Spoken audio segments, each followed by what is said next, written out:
ये कहानी स्पेसमैन की है और शुरुआत ही एक ऐसे पल से होती है जो सीधा दिमाग के अंदर घुस जाता है। सोचो, एक ऐसा जंगल जहाँ हरियाली इतनी घनी है कि हवा भी रास्ता भूल जाए, और उस जंगल के बीच एक आदमी स्पेस सूट पहने हुए भटक रहा है। हर कदम के साथ उसकी सांसें भारी होती जा रही है, जैसे ऑक्सीजन धीरे धीरे खत्म हो रही हो। चेहरे पर कंफ्यूजन है, डर है और आंखों में एक अजीब सी थकान। और इसी घुटन के बीच अचानक उसकी आंखें खुल जाती है और हमें रियलाइज होता है कि ये जंगल, ये घुटन, ये डर सब उसका सपना था, एक नाइटमेयर जो उसके दिमाग के अंदर चल रहा था। और वो आदमी और कोई नहीं बल्कि जैकब है, एक एस्ट्रोनॉट जो इस वक्त बिल्कुल अकेला अपनी स्पेसशिप के अंदर स्पेस के बीच जिंदा है, इतना दूर कि जमीन अब सिर्फ एक याद बन चुकी है। और यहीं से फिल्म का असली टोन सेट हो जाता है, लोनलीनेस का, आइसोलेशन का और साइकोलॉजिकल प्रेशर का, जो धीरे धीरे इंसान को स्पेस में नहीं बल्कि खुद के अंदर ही तोड़ देता है। जैकब एक सोलो स्पेस मिशन पर है, मतलब पूरी दुनिया से कटा हुआ, कोई साथी नहीं, कोई हाथ पकड़ने वाला नहीं, सिर्फ मशीन की आवाज और खुद की सांसों का एको। और आज उसके मिशन का 189वां दिन है। जब वो हेडक्वार्टर से वीडियो कॉल कनेक्ट करता है तो स्क्रीन पर जमीन के लोग नजर आते हैं जो उसे कॉन्ग्रेचुलेट कर रहे होते हैं। क्लैप्स, स्माइल्स, प्रोफेशनल प्राइड सब कुछ है, लेकिन वो वार्मथ नहीं है जो एक अपने के चेहरे पर होती है। जैकब भी प्रोफेशनली बात करता है, बताता है कि उसका मिशन चोपड़ा क्लाउड इन्वेस्टिगेट करना है, एक अजीब सा ब्राइट डस्ट क्लाउड जो जुपिटर के पीछे मौजूद है, जो गैलेक्सी की शुरुआत वक्त से वहाँ एग्जिस्ट करता आ रहा है। जैकब का कहना है कि वो इस क्लाउड के अंदर जाकर डेटा कलेक्ट करेगा और ह्यूमैनिटी को यूनिवर्स के बारे में नई इन्फॉर्मेशन देगा। ये बात बोलते वक्त उसकी आवाज़ में एक साइंटिस्ट का एक्साइटमेंट कम और एक थके हुए आदमी की सीरियसनेस ज़्यादा महसूस होती है, जैसे ये मिशन उसके लिए डिस्कवरी से ज़्यादा एक जिम्मेदारी बन चुका हो। इसी बीच ज़मीन पर एक और कहानी चल रही होती है जिसका जैकब को बिल्कुल भी अंदाज़ा नहीं होता। उसकी वाइफ हेडक्वार्टर से कांटेक्ट करती है और न्यूरोस्पेस प्रोग्राम के ऑफिशियल को बताती है कि वो जैकब से अलग होना चाहती है। उसकी आवाज़ में गुस्सा कम और टूटा हुआ दर्द ज़्यादा होता है। वो बताती है कि जब वो प्रेग्नेंट थी, जब उसे जैकब की सबसे ज़्यादा ज़रूरत थी, तब जैकब स्पेस में था, अनरीचेबल था, और उस अकेलेपन और स्ट्रेस के बीच उसका बच्चा पैदा होने से पहले ही मर गया। ये कैसा ट्रॉमा था जिसके बाद वो और जैकब एक साथ नहीं रह सकते। लेकिन ऑफिशियल ये सच जैकब से छुपा लेते हैं क्योंकि वो जानते हैं कि इतनी दूर स्पेस में अकेला आदमी अगर इमोशनली टूट गया तो मिशन के साथ साथ जिंदगी भी खतरे में पड़ सकती है। जैकब की मेंटल स्टेट धीरे धीरे और ज्यादा अनस्टेबल होते जा रही होती है। उसे बार बार नाइटमेयर्स आ रहे होते हैं जहाँ कीड़े उसके नाक, आंखों और कानों के अंदर घुस रहे होते हैं। वो चीख कर उठ जाता है, पसीने से भीगा हुआ। वो रियलाइज करता है कि ये सिर्फ एक सपना था, लेकिन प्रॉब्लम ये है कि सपना और रियलिटी के बीच डिफरेंस उसके लिए धीरे धीरे ब्लर होता जा रहा होता है। उसकी वाइफ का कॉल ना उठाना, उसकी आवाज का साइलेंस, ये सब उसके दिमाग को अंदर से खोखला करता जा रहा था। हेडक्वार्टर से एक और अपडेट आता है कि साउथ कोरिया का एक स्पेसशिप उसके पास पहुंचने वाला है। मतलब जैकब के पास लिमिटेड टाइम है अपना मिशन कंप्लीट करने का। प्रेशर और ज्यादा बढ़ जाता है। अब एक रात जब जैकब सो रहा होता है तो अचानक स्पेसशिप के अंदर अजीब सी आवाज होती है, मेटल के हिलने की, जैसे कोई जिंदा चीज उस जगह पर हो जहाँ सिर्फ जैकब को होना चाहिए। डर के मारे वो चेंबर खोलता है और जो देखता है वो उसके दिमाग के लिए एक और झटका होता है। एक स्पाइडर जैसा एलियन, बड़े बड़े पैर, अजीब सी बॉडी और आंखों में एक अजीब सी इंटेलिजेंस। जैकब तुरंत चेंबर बंद कर देता है। दिल इतनी तेज धड़क रहा होता है जैसे अब भी फट जाएगा, और तभी बिना मुंह खोले एक आवाज उसके दिमाग के अंदर गूंजती है। एलियन टेलीकिनेसिस के जरिए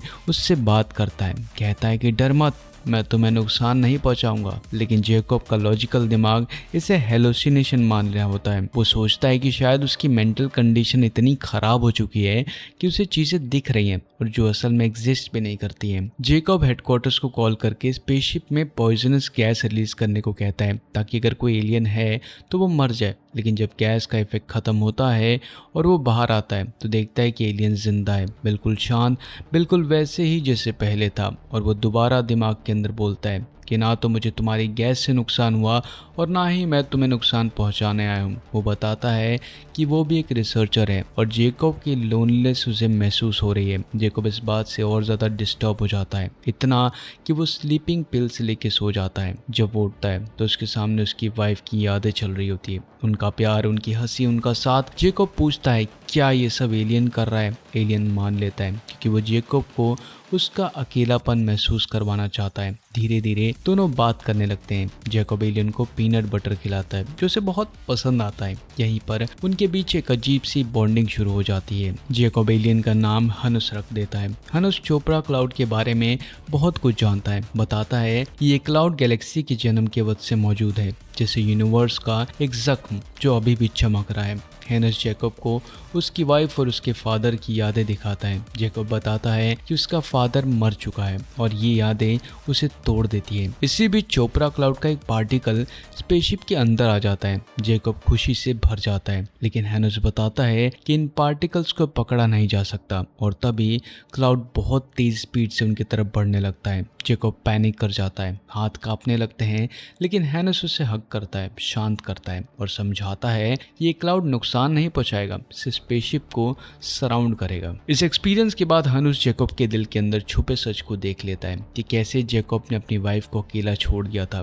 कैसे उसने मिशन को फैमिली से ऊपर रखा। और ये जानकर हेनस उससे नफरत करने लगता है और उसे छोड़ने का फैसला करता है। जेकब रो पड़ता है, उसे रियलाइज होता है कि वो गलत था और पहली बार वो अपनी वाइफ को कॉल करके दिल से माफ़ी मांगता है। प्रॉमिस करता है कि ये उसका आखिरी मिशन होगा, अब वो सिर्फ फैमिली के साथ रहेगा। और उसकी वाइफ उस सिंसियरिटी को महसूस करके उसे माफ़ कर देती है। हेनस वापस आता है और जैकब को बताता है कि वो एक इन्फेक्शन से मर रहा है जिसमें उसकी स्पीशीज खत्म हो चुकी है। और फिर वो स्पेस के अंधेरों में चला जाता है। रास्ते में जैकब उससे आखिरी बार पीनट बटर देता है और फिर स्पेस इंसेक्ट हेनो को खा जाते हैं। मरने से पहले हेनस जैकब को उसकी वाइफ की पहली मुलाकात की याद दिखाता है, एक खुशी भरा पल। और यही जैकब समझ जाता है कि वो अपने वाइफ के बिना अधूरा है। आखिरी सीन में जैकब फिर से जंगल का सपना देखता है अपनी वाइफ के साथ, लेकिन ये भी एक डिल्यूजन होता है। अकेलापन उसके दिमाग को तोड़ चुका होता है। वो चोपड़ा क्लाउड के बीच खो जाता है और साउथ कोरिया टीम उसे रेस्क्यू करके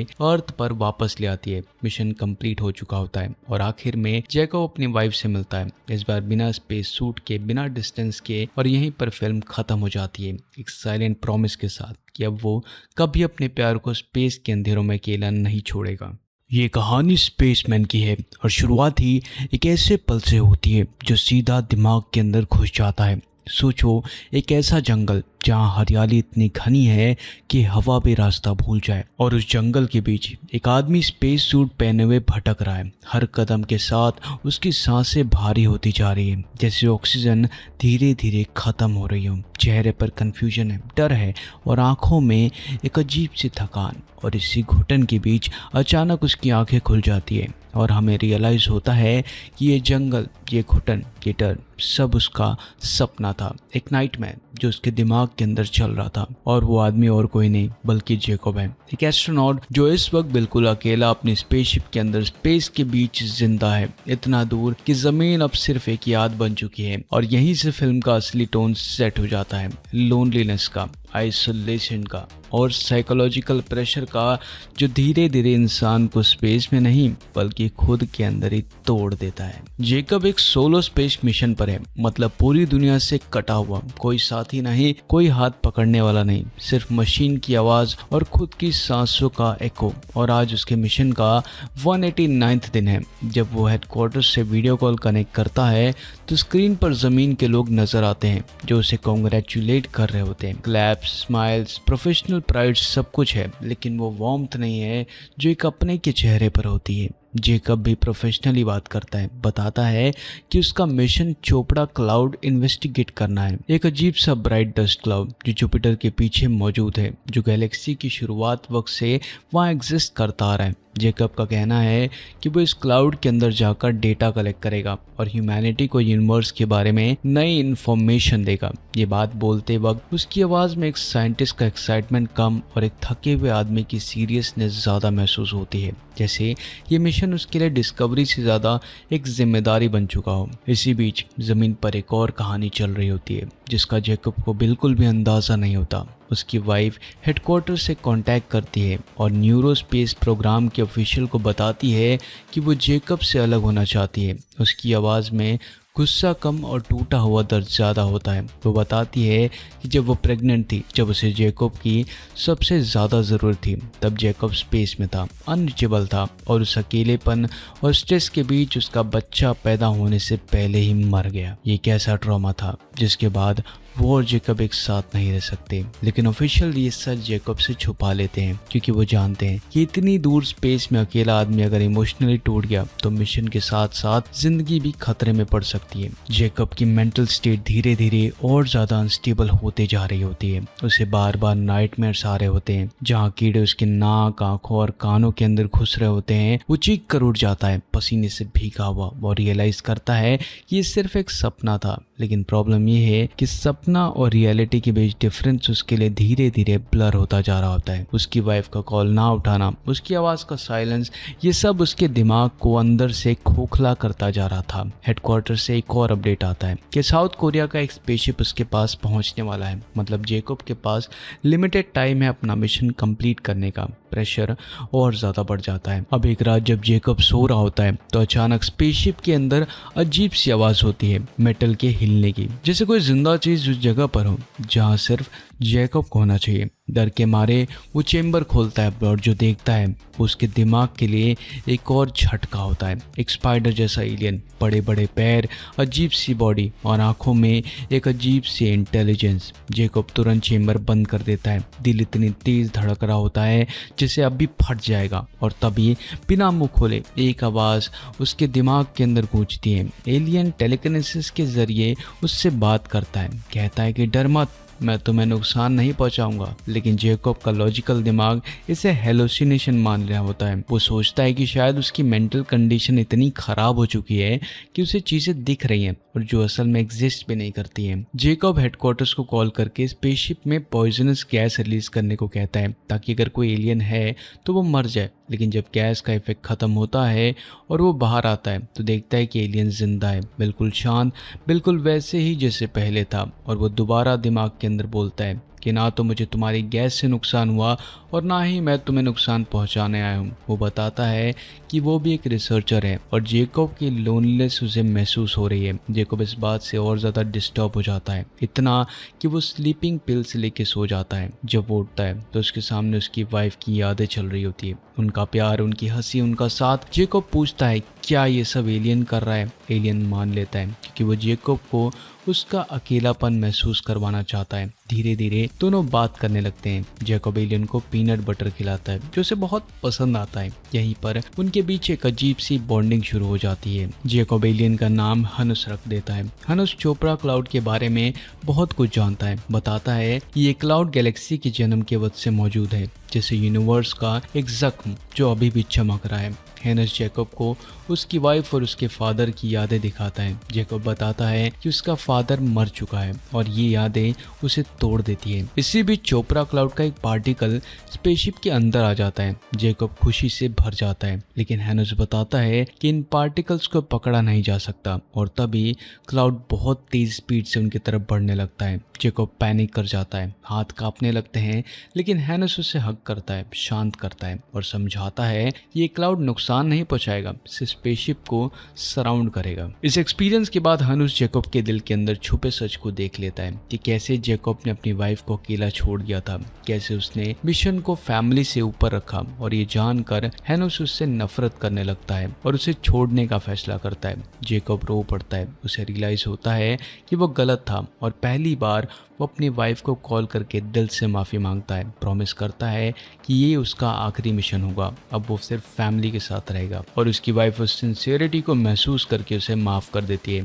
हेनुस वापस आता है और जेकब को बताता है कि वो एक इन्फेक्शन से मर रहा है जिसमें उसकी स्पीशीज खत्म हो चुकी है। और फिर वो स्पेस के अंधेरों में चला जाता है। रास्ते में जेकब उससे आखिरी बार पीनट बटर देता है और फिर स्पेस इंसेक्ट हेनो को खा जाते हैं। मरने से पहले हेनुस जेकब को उसकी वाइफ की पहली मुलाकात की याद दिखाता है, एक खुशी भरा पल, और यही जेकब समझ जाता है कि वो अपने वाइफ के बिना अधूरा है। आखिरी सीन में जेकब फिर से जंगल का सपना देखता है अपनी वाइफ के साथ, लेकिन ये भी एक डिल्यूजन होता है। अकेलापन उसके दिमाग को तोड़ चुका होता है। वो चोपड़ा क्लाउड के बीच खो जाता है और साउथ कोरिया टीम उसे रेस्क्यू करके अर्थ पर वापस ले आती है। मिशन कंप्लीट हो चुका होता है और आखिर में जेकब अपनी वाइफ से मिलता है, इस बार बिना स्पेस सूट के, बिना डिस्टेंस के, और यहीं पर फिल्म खत्म हो जाती है एक साइलेंट प्रॉमिस के साथ कि अब वो कभी अपने प्यार को स्पेस के अंधेरों में अकेला नहीं छोड़ेगा। ये कहानी स्पेसमैन की है और शुरुआत ही एक ऐसे पल से होती है जो सीधा दिमाग के अंदर घुस जाता है।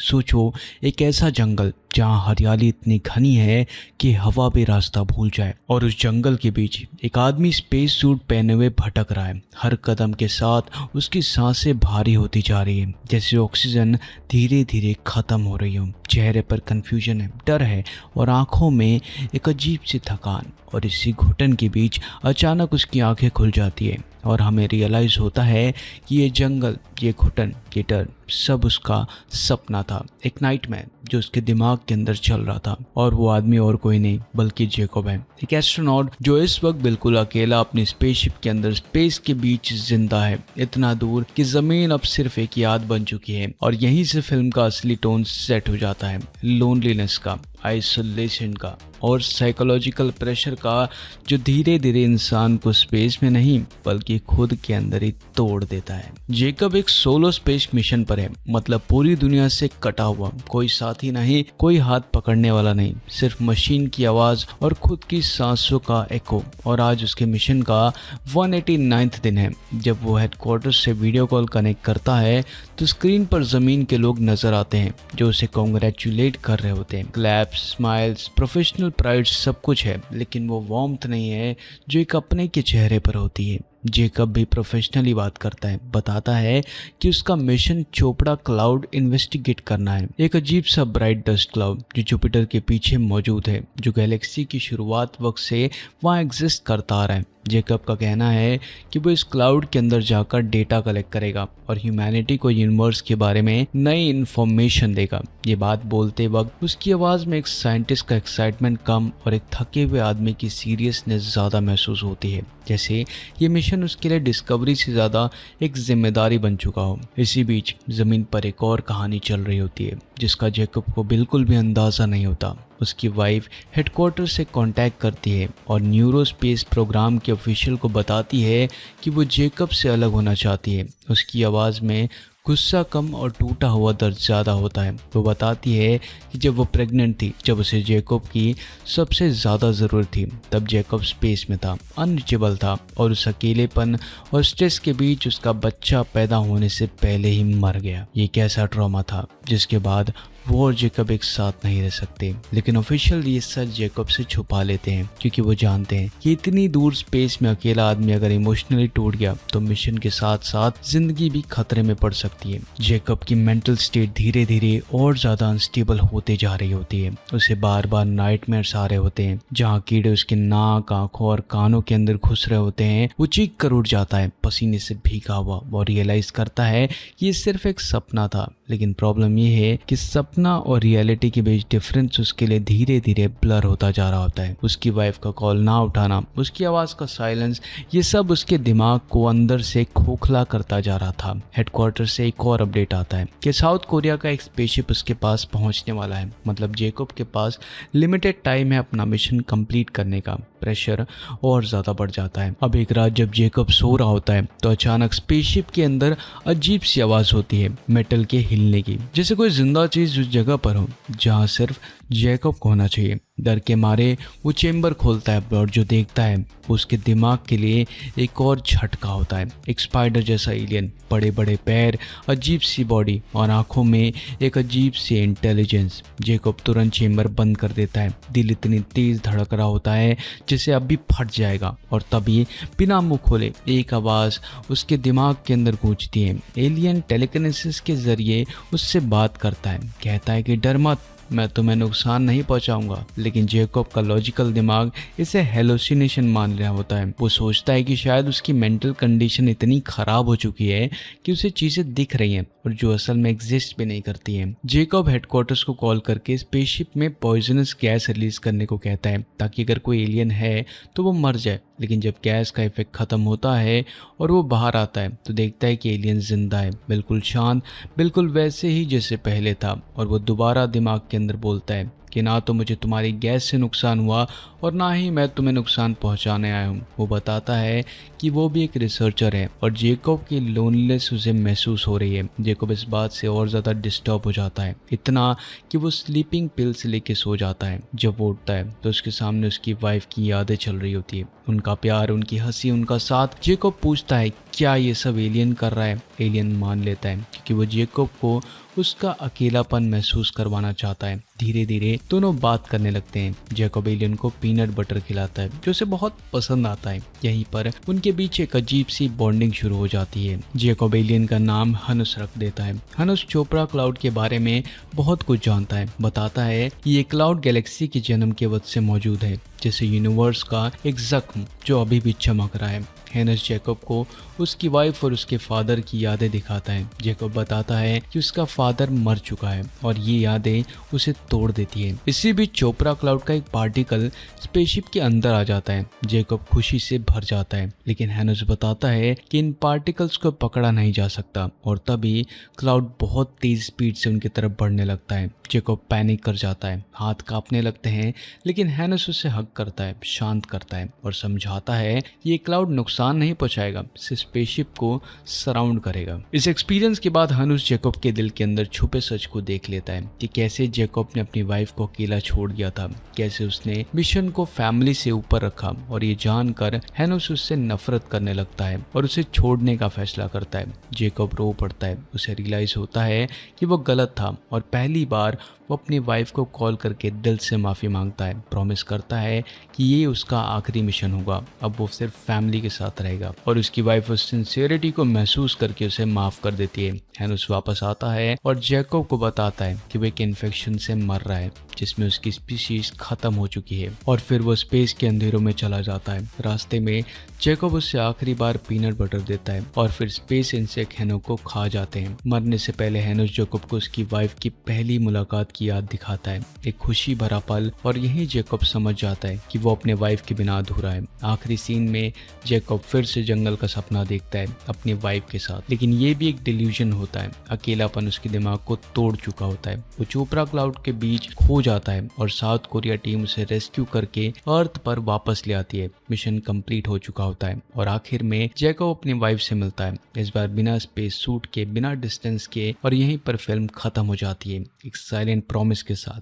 कि अब वो कभी अपने प्यार को स्पेस के अंधेरों में अकेला नहीं छोड़ेगा। ये कहानी स्पेसमैन की है और शुरुआत ही एक ऐसे पल से होती है जो सीधा दिमाग के अंदर घुस जाता है। सोचो, एक ऐसा जंगल जहाँ हरियाली इतनी घनी है कि हवा भी रास्ता भूल जाए, और उस जंगल के बीच एक आदमी स्पेस सूट पहने हुए भटक रहा है। हर कदम के साथ उसकी सांसें भारी होती जा रही है, जैसे ऑक्सीजन धीरे धीरे खत्म हो रही हो। चेहरे पर कंफ्यूजन है, डर है और आंखों में एक अजीब सी थकान। और इसी घुटन के बीच अचानक उसकी आंखें खुल जाती है और हमें रियलाइज़ होता है कि ये जंगल, ये घुटन, ये डर सब उसका सपना था, एक नाइटमेयर जो उसके दिमाग के अंदर चल रहा था। और वो आदमी और कोई नहीं बल्कि जेकब है, एक एस्ट्रोनॉट जो इस वक्त बिल्कुल अकेला अपनी स्पेसशिप के अंदर स्पेस के बीच जिंदा है, इतना दूर कि जमीन अब सिर्फ एक याद बन चुकी है। और यहीं से फिल्म का असली टोन सेट हो जाता है, लोनलीनेस का, आइसोलेशन का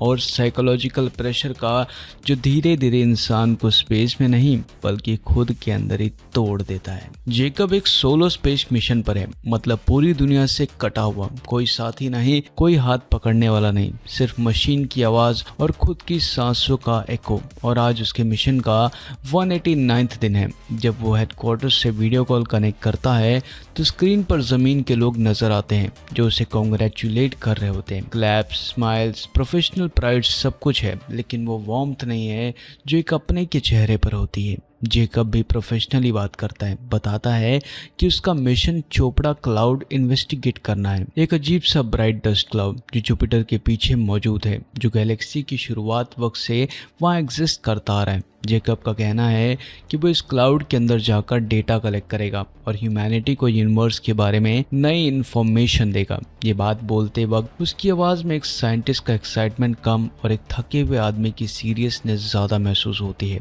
जैसे ये मिशन उसके लिए डिस्कवरी से ज़्यादा एक जिम्मेदारी बन चुका हो। इसी बीच ज़मीन पर एक और कहानी चल रही होती है जिसका जेकब को बिल्कुल भी अंदाज़ा नहीं होता। उसकी वाइफ हेडक्वार्टर से कांटेक्ट करती है और न्यूरोस्पेस प्रोग्राम के ऑफिशियल को बताती है कि वो जेकब से अलग होना चाहती है। उसकी आवाज़ में गुस्सा कम और टूटा हुआ दर्द ज़्यादा होता है। वो बताती है कि जब वो प्रेग्नेंट थी, जब उसे जेकब की सबसे ज़्यादा ज़रूरत थी, तब जेकब स्पेस में था, अनरीचेबल था और उस अकेलेपन और स्ट्रेस के बीच उसका बच्चा पैदा होने से पहले ही मर गया। ये कैसा ट्रॉमा था जिसके बाद वो और जेकब एक साथ नहीं रह सकते। लेकिन ऑफिशियल ये सच जेकब से छुपा लेते हैं क्योंकि वो जानते हैं कि इतनी दूर स्पेस में अकेला आदमी अगर इमोशनली टूट गया तो मिशन के साथ साथ जिंदगी भी खतरे में पड़ सकती है। जेकब की मेंटल स्टेट धीरे धीरे और ज्यादा अनस्टेबल होते जा रही होती है। उसे बार बार नाइटमेयर्स आ रहे होते हैं जहाँ कीड़े उसके नाक, आंखों और कानों के अंदर घुस रहे होते हैं। वो चीख कर उठ जाता है पसीने से भीगा हुआ और रियलाइज करता है कि ये सिर्फ एक सपना था।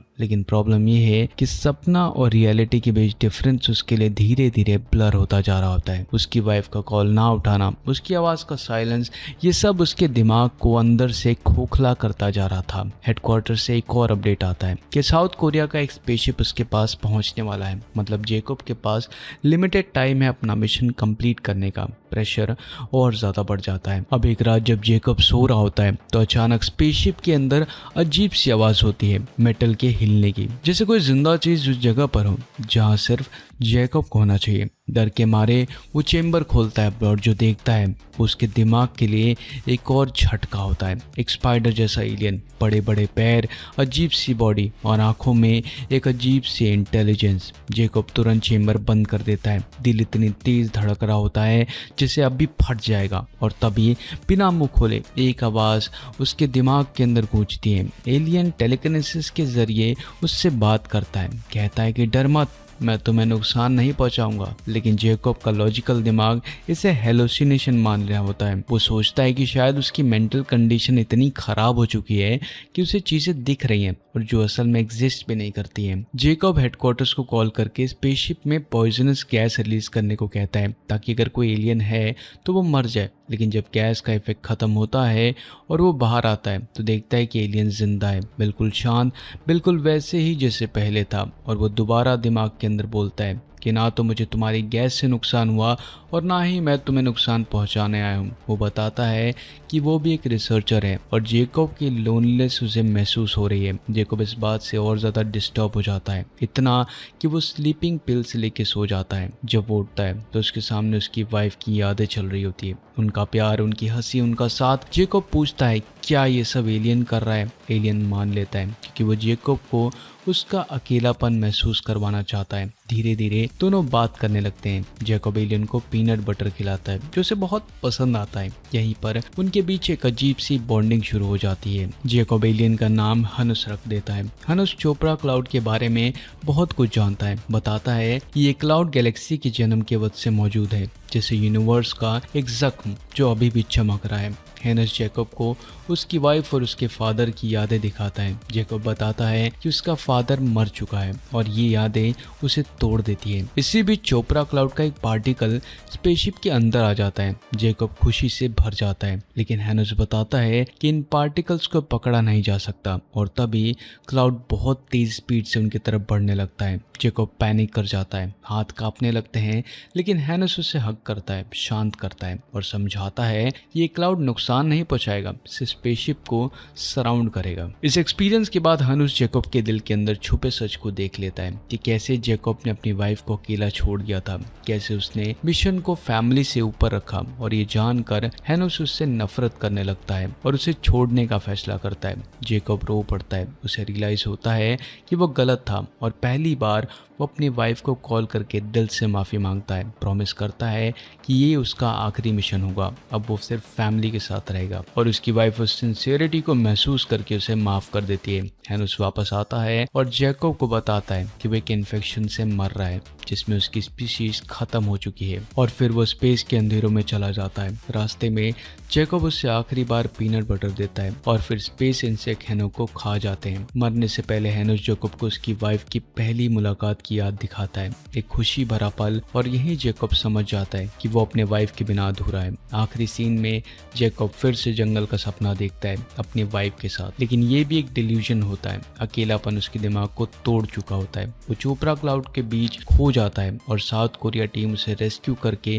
अर्थ पर वापस ले आती है। मिशन कंप्लीट हो चुका होता है और आखिर में जैकब अपनी वाइफ से मिलता है, इस बार बिना स्पेस सूट के, बिना डिस्टेंस के, और यहीं पर फिल्म खत्म हो जाती है एक साइलेंट प्रॉमिस के साथ कि अब वो कभी अपने प्यार को स्पेस के अंधेरों में अकेला नहीं छोड़ेगा। ये कहानी स्पेसमैन की है और शुरुआत ही एक ऐसे पल से होती है जो सीधा दिमाग के अंदर घुस जाता है। सोचो, एक ऐसा जंगल जहाँ हरियाली इतनी घनी है कि हवा भी रास्ता भूल जाए, और उस जंगल के बीच एक आदमी स्पेस सूट पहने हुए भटक रहा है। हर कदम के साथ उसकी सांसें भारी होती जा रही है, जैसे ऑक्सीजन धीरे धीरे खत्म हो रही हो। चेहरे पर कंफ्यूजन है, डर है और आंखों में एक अजीब सी थकान। और इसी घुटन के बीच अचानक उसकी आंखें खुल जाती है और हमें रियलाइज होता है कि ये जंगल, ये घुटन, ये डर सब उसका सपना था, एक नाइटमेयर जो उसके दिमाग के अंदर चल रहा था। और वो आदमी और कोई नहीं बल्कि जैकब है, एक एस्ट्रोनॉट जो इस वक्त बिल्कुल अकेला अपनी स्पेसशिप के अंदर स्पेस के बीच जिंदा है, इतना दूर कि जमीन अब सिर्फ एक याद बन चुकी है। और यहीं से फिल्म का असली टोन सेट हो जाता है,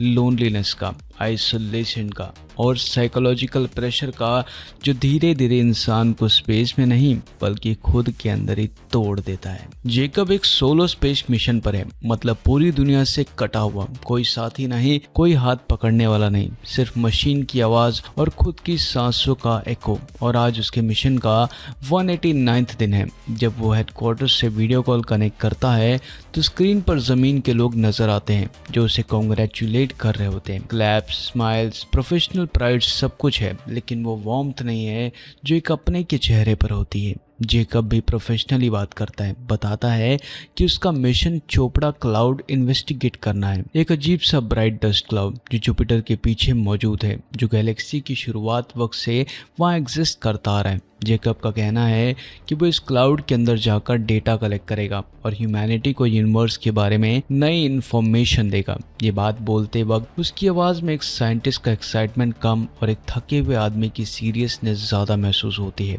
जैसे ये मिशन उसके लिए डिस्कवरी से ज़्यादा एक जिम्मेदारी बन चुका हो। इसी बीच ज़मीन पर एक और कहानी चल रही होती है जिसका जैकब को बिल्कुल भी अंदाज़ा नहीं होता। उसकी वाइफ हेडक्वार्टर से कांटेक्ट करती है और न्यूरोस्पेस प्रोग्राम के ऑफिशियल को बताती है कि वो जैकब से अलग होना चाहती है। उसकी आवाज़ में गुस्सा कम और टूटा हुआ दर्द ज़्यादा होता है। वो बताती है कि जब वो प्रेग्नेंट थी, जब उसे जैकब की सबसे ज़्यादा ज़रूरत थी, तब जैकब स्पेस में था, अनरीचेबल था, और उस अकेलेपन और स्ट्रेस के बीच उसका बच्चा पैदा होने से पहले ही मर गया। ये कैसा ट्रॉमा था जिसके बाद वो और जैकब एक साथ नहीं रह सकते। लेकिन ऑफिशियल ये सच जैकब से छुपा लेते हैं क्योंकि वो जानते हैं कि इतनी दूर स्पेस में अकेला आदमी अगर इमोशनली टूट गया तो मिशन के साथ साथ जिंदगी भी खतरे में पड़ सकती है। जैकब की मेंटल स्टेट धीरे धीरे और ज्यादा अनस्टेबल होते जा रही होती है। उसे बार बार नाइटमेयर्स आ रहे होते हैं जहाँ कीड़े उसके नाक, आंखों और कानों के अंदर घुस रहे होते हैं। वो चीख कर उठ जाता है पसीने से भीगा हुआ और रियलाइज करता है कि ये सिर्फ एक सपना था। लेकिन प्रॉब्लम ये है कि सपना और रियलिटी के बीच डिफरेंस उसके लिए धीरे धीरे ब्लर होता जा रहा होता है। उसकी वाइफ का कॉल ना उठाना, उसकी आवाज़ का साइलेंस, ये सब उसके दिमाग को अंदर से खोखला करता जा रहा था। हेडक्वार्टर से एक और अपडेट आता है कि साउथ कोरिया का एक स्पेसशिप उसके पास पहुंचने वाला है। मतलब जैकब के पास लिमिटेड टाइम है अपना मिशन कंप्लीट करने का। प्रेशर और ज़्यादा बढ़ जाता है। अब एक रात जब जैकब सो रहा होता है तो अचानक स्पेसशिप के अंदर अजीब सी आवाज़ होती है, मेटल के हिलने की, जैसे कोई जिंदा चीज़ उस जगह पर हो जहाँ सिर्फ जैकब को होना चाहिए। डर के मारे वो चेम्बर खोलता है और जो देखता है वो उसके दिमाग के लिए एक और झटका होता है। एक स्पाइडर जैसा एलियन, बड़े बड़े पैर, अजीब सी बॉडी और आंखों में एक अजीब सी इंटेलिजेंस। जेकब तुरंत चेम्बर बंद कर देता है। दिल इतनी तेज धड़क रहा होता है जिसे अभी फट जाएगा और तभी बिना मुंह खोले एक आवाज़ उसके दिमाग के अंदर गूंजती है। एलियन टेलीकिनेसिस के जरिए उससे बात करता है, कहता है कि डर मत, मैं तुम्हें नुकसान नहीं पहुंचाऊंगा। लेकिन जेकब का लॉजिकल दिमाग इसे हेलोसिनेशन मान रहा होता है। वो सोचता है कि शायद उसकी मेंटल कंडीशन इतनी खराब हो चुकी है कि उसे चीज़ें दिख रही हैं और जो असल में एग्जिस्ट भी नहीं करती हैं। जेकब हेडक्वार्टर्स को कॉल करके स्पेसशिप में पॉइजनस गैस रिलीज करने को कहता है ताकि अगर कोई एलियन है तो वो मर जाए। लेकिन जब गैस का इफेक्ट ख़त्म होता है और वो बाहर आता है तो देखता है कि एलियन जिंदा है, बिल्कुल शांत, बिल्कुल वैसे ही जैसे पहले था। और वो दोबारा दिमाग के अंदर बोलता है कि ना तो मुझे तुम्हारी गैस से नुकसान हुआ और ना ही मैं तुम्हें नुकसान पहुंचाने आया हूं। वो बताता है कि वो भी एक रिसर्चर है और जेकब की लोनलेस उसे महसूस हो रही है। जेकब इस बात से और ज़्यादा डिस्टर्ब हो जाता है, इतना कि वो स्लीपिंग पिल्स लेके सो जाता है। जब वो उठता है तो उसके सामने उसकी वाइफ की यादें चल रही होती है, उनका प्यार, उनकी हंसी, उनका साथ। जेकब पूछता है क्या ये सब एलियन कर रहा है। एलियन मान लेता है क्योंकि वो जेकब को उसका अकेलापन महसूस करवाना चाहता है। धीरे धीरे दोनों बात करने लगते हैं। जेकब एलियन को पीनट बटर खिलाता है जो उसे बहुत पसंद आता है। यहीं पर उनके बीच एक अजीब सी बॉन्डिंग शुरू हो जाती है। जेकब एलियन का नाम हनुस रख देता है। हनुस चोपड़ा क्लाउड के बारे में बहुत कुछ जानता है। बताता है कि ये क्लाउड गैलेक्सी के जन्म के वक्त से मौजूद है, जैसे यूनिवर्स का एक जख्म जो अभी भी चमक रहा है। हेनस जेकब को उसकी वाइफ और उसके फादर की यादें दिखाता है। जेकब बताता है कि उसका फादर मर चुका है और ये यादें उसे तोड़ देती है। इसी बीच चोपड़ा क्लाउड का एक पार्टिकल स्पेसशिप के अंदर आ जाता है। जेकब खुशी से भर जाता है, लेकिन हेनस बताता है कि इन पार्टिकल्स को पकड़ा नहीं जा सकता और तभी क्लाउड बहुत तेज स्पीड से उनकी तरफ बढ़ने लगता है। जेकब पैनिक कर जाता है, हाथ कांपने लगते हैं, लेकिन हेनस उसे हग करता है, शांत करता है और समझाता है कि ये क्लाउड नुकसान नहीं पहुंचाएगा, स्पेसशिप को सराउंड करेगा। इस एक्सपीरियंस के बाद हनुस जेकब के दिल के अंदर छुपे सच को देख लेता है कि कैसे जेकब ने अपनी वाइफ को अकेला छोड़ दिया था, कैसे उसने मिशन को फैमिली से ऊपर रखा। और ये जानकर हेनुस उससे नफरत करने लगता है और उसे छोड़ने का फैसला करता है। जेकब रो पड़ता है, उसे रियलाइज होता है कि वो गलत था और पहली बार वो अपनी वाइफ को कॉल करके दिल से माफ़ी मांगता है। प्रॉमिस करता है कि ये उसका आखिरी मिशन होगा, अब वो सिर्फ फैमिली के साथ रहेगा। और उसकी वाइफ उस सिंसियरिटी को महसूस करके उसे माफ़ कर देती है। हेनुस वापस आता है और जेकब को बताता है कि वो एक इन्फेक्शन से मर रहा है जिसमें उसकी स्पीशीज खत्म हो चुकी है। और फिर वो स्पेस के अंधेरों में चला जाता है। रास्ते में जेकब उससे आखिरी बार पीनट बटर देता है और फिर स्पेस इंसेक्ट हेनस को खा जाते हैं। मरने से पहले हेनस जेकब को उसकी वाइफ की पहली मुलाकात की याद दिखाता है, एक खुशी भरा पल। और यही जेकब समझ जाता है कि वो अपने वाइफ के बिना अधूरा है। आखिरी सीन में जेकब फिर से जंगल का सपना देखता है अपनी वाइफ के साथ, लेकिन ये भी एक डिल्यूजन होता है। अकेलापन उसके दिमाग को तोड़ चुका होता है। वो चोपड़ा क्लाउड के बीच खो जाता है और साउथ कोरिया टीम उसे रेस्क्यू करके अर्थ पर वापस ले आती है। मिशन कंप्लीट हो चुका होता है और आखिर में जेकब अपनी वाइफ से मिलता है, इस बार बिना स्पेस सूट के, बिना डिस्टेंस के। और यहीं पर फिल्म खत्म हो जाती है एक साइलेंट प्रॉमिस के साथ कि अब वो कभी अपने प्यार को स्पेस के अंधेरों में अकेला नहीं छोड़ेगा। ये कहानी स्पेसमैन की है और शुरुआत ही एक ऐसे पल से होती है जो सीधा दिमाग के अंदर घुस जाता है। सोचो, एक ऐसा जंगल जहाँ हरियाली इतनी घनी है कि हवा भी रास्ता भूल जाए, और उस जंगल के बीच एक आदमी स्पेस सूट पहने हुए भटक रहा है। हर कदम के साथ उसकी सांसें भारी होती जा रही है, जैसे ऑक्सीजन धीरे धीरे खत्म हो रही हो। चेहरे पर कंफ्यूजन है, डर है और आंखों में एक अजीब सी थकान। और इसी घुटन के बीच अचानक उसकी आंखें खुल जाती है और हमें रियलाइज़ होता है कि ये जंगल, ये घुटन, ये डर सब उसका सपना था, एक नाइटमेयर जो उसके दिमाग के अंदर चल रहा था। और वो आदमी और कोई नहीं बल्कि जेकब है, एक एस्ट्रोनॉट जो इस वक्त बिल्कुल अकेला अपनी स्पेसशिप के अंदर स्पेस के बीच जिंदा है, इतना दूर कि जमीन अब सिर्फ एक याद बन चुकी है। और यहीं से फिल्म का असली टोन सेट हो जाता है, लोनलीनेस का, आइसोलेशन का। और साइकोलॉजिकल प्रेशर का जो धीरे धीरे इंसान को स्पेस में नहीं बल्कि खुद के अंदर ही तोड़ देता है। जेकब एक सोलो स्पेस मिशन पर है, मतलब पूरी दुनिया से कटा हुआ, कोई साथी नहीं, कोई हाथ पकड़ने वाला नहीं, सिर्फ मशीन की आवाज और खुद की सांसों का एको। और आज उसके मिशन का 189वां दिन है। जब वो हेडक्वार्टर से वीडियो कॉल कनेक्ट करता है तो स्क्रीन पर जमीन के लोग नजर आते हैं जो उसे कॉन्ग्रेचुलेट कर रहे होते हैं। क्लैप्स, स्माइल्स, प्रोफेशनल प्राइड सब कुछ है, लेकिन वो वार्मथ नहीं है जो एक अपने के चेहरे पर होती है। जेकब भी प्रोफेशनली बात करता है, बताता है कि उसका मिशन चोपड़ा क्लाउड इन्वेस्टिगेट करना है, एक अजीब सा ब्राइट डस्ट क्लाउड जो जुपिटर के पीछे मौजूद है, जो गैलेक्सी की शुरुआत वक्त से वहाँ एग्जिस्ट करता आ रहा है। जेकब का कहना है कि वो इस क्लाउड के अंदर जाकर डेटा कलेक्ट करेगा और ह्यूमैनिटी को यूनिवर्स के बारे में नई इन्फॉर्मेशन देगा। ये बात बोलते वक्त उसकी आवाज़ में एक साइंटिस्ट का एक्साइटमेंट कम और एक थके हुए आदमी की सीरियसनेस ज़्यादा महसूस होती है, जैसे ये मिशन उसके लिए डिस्कवरी से ज़्यादा एक जिम्मेदारी बन चुका हो। इसी बीच ज़मीन पर एक और कहानी चल रही होती है जिसका जेकब को बिल्कुल भी अंदाज़ा नहीं होता। उसकी वाइफ हेडक्वार्टर से कांटेक्ट करती है और न्यूरोस्पेस प्रोग्राम के ऑफिशियल को बताती है कि वो जेकब से अलग होना चाहती है। उसकी आवाज़ में गुस्सा कम और टूटा हुआ दर्द ज़्यादा होता है। वो बताती है कि जब वो प्रेग्नेंट थी, जब उसे जेकब की सबसे ज़्यादा ज़रूरत थी, तब जेकब स्पेस में था, अनरीचेबल था और उस अकेलेपन और स्ट्रेस के बीच उसका बच्चा पैदा होने से पहले ही मर गया। ये कैसा ट्रॉमा था जिसके बाद वो और जेकब एक साथ नहीं रह सकते। लेकिन ऑफिशियल ये सच जेकब से छुपा लेते हैं क्योंकि वो जानते हैं कि इतनी दूर स्पेस में अकेला आदमी अगर इमोशनली टूट गया तो मिशन के साथ साथ जिंदगी भी खतरे में पड़ सकती है। जेकब की मेंटल स्टेट धीरे धीरे और ज्यादा अनस्टेबल होते जा रही होती है। उसे बार बार नाइटमेयर्स आ रहे होते हैं जहाँ कीड़े उसके नाक, आंखों और कानों के अंदर घुस रहे होते हैं। वो चीख कर उठ जाता है पसीने से भीगा हुआ और रियलाइज करता है कि ये सिर्फ एक सपना था। लेकिन प्रॉब्लम ये है कि सपना और रियलिटी के बीच डिफरेंस उसके लिए धीरे धीरे ब्लर होता जा रहा होता है। उसकी वाइफ का कॉल ना उठाना, उसकी आवाज़ का साइलेंस, ये सब उसके दिमाग को अंदर से खोखला करता जा रहा था। हेडक्वार्टर से एक और अपडेट आता है कि साउथ कोरिया का एक स्पेसशिप उसके पास पहुंचने वाला है। मतलब जेकब के पास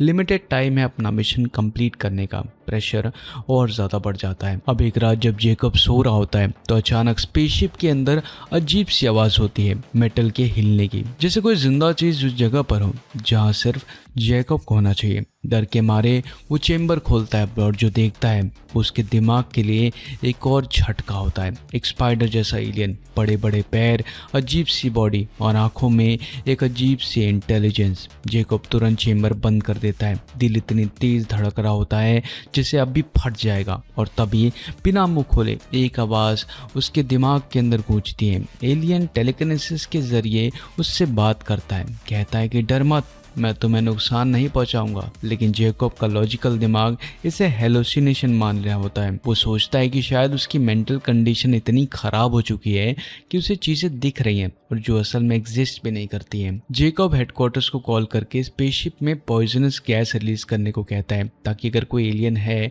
तो वो मर जाए। लेकिन जब गैस का इफेक्ट खत्म होता है और वो बाहर आता है तो देखता है कि एलियन जिंदा है, बिल्कुल शांत, बिल्कुल वैसे ही जैसे पहले था। और वो दोबारा दिमाग के अंदर बोलता है कि ना तो मुझे तुम्हारी गैस से नुकसान हुआ और ना ही मैं तुम्हें नुकसान पहुंचाने आया हूं। वो बताता है कि वो भी एक रिसर्चर है और जेकब की लोनलेस उसे महसूस हो रही है। जेकब इस बात से और ज़्यादा डिस्टर्ब हो जाता है, इतना कि वो स्लीपिंग पिल्स लेके सो जाता है। जब वो उठता है तो उसके सामने उसकी वाइफ की यादें चल रही होती है, उनका प्यार, उनकी हंसी, उनका साथ। जेकब पूछता है क्या ये सब एलियन कर रहा है। एलियन मान लेता है क्योंकि वो जेकब को उसका अकेलापन महसूस करवाना चाहता है। धीरे धीरे दोनों बात करने लगते हैं। जेकब एलियन को पीनट बटर खिलाता है जो उसे बहुत पसंद आता है। यहीं पर उनके बीच एक अजीब सी बॉन्डिंग शुरू हो जाती है। जेकब एलियन का नाम हनुस रख देता है। हनुस चोपड़ा क्लाउड के बारे में बहुत कुछ जानता है। बताता है कि ये क्लाउड गैलेक्सी के जन्म के वक्त से मौजूद है, जैसे यूनिवर्स का एक जख्म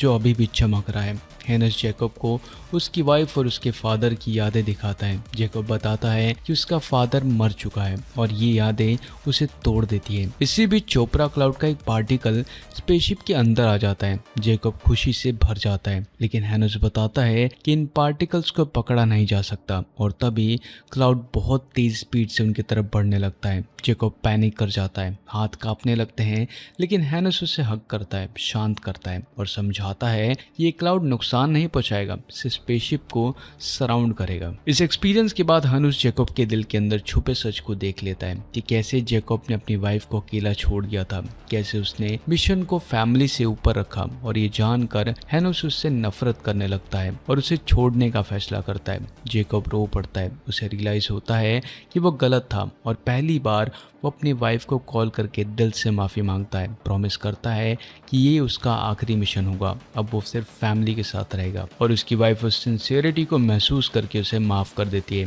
हैनस वापस आता है और जेकब को बताता है कि वो एक इन्फेक्शन से मर रहा है जिसमें उसकी स्पीशीज खत्म हो चुकी है, और फिर वो स्पेस के अंधेरों में चला जाता है। रास्ते में जेकब उससे आखिरी बार पीनट बटर देता है और फिर स्पेस इंसेक्ट हैनस को खा जाते हैं। मरने से पहले हैनस जेकब को उसकी वाइफ की पहली मुलाकात की याद दिखाता है, एक खुशी भरा पल, और यही जेकब समझ जाता है कि वो अपने वाइफ के बिना अधूरा है। आखिरी सीन में जेकब फिर से जंगल का सपना देखता है अपनी वाइफ के साथ, लेकिन ये भी एक डिल्यूजन होता है। अकेलापन उसके दिमाग को तोड़ चुका होता है। वो चोपड़ा क्लाउड के बीच खो जाता है और साउथ कोरिया टीम उसे रेस्क्यू करके अर्थ पर वापस ले आती है। मिशन कंप्लीट हो चुका होता है और आखिर में जेकब अपनी वाइफ से मिलता है, इस बार बिना स्पेस सूट के, बिना डिस्टेंस के, और यहीं पर फिल्म खत्म हो जाती है एक साइलेंट प्रॉमिस के साथ कि अब वो कभी अपने प्यार को स्पेस के अंधेरों में अकेला नहीं छोड़ेगा। ये कहानी स्पेसमैन की है और शुरुआत ही एक ऐसे पल से होती है जो सीधा दिमाग के अंदर घुस जाता है।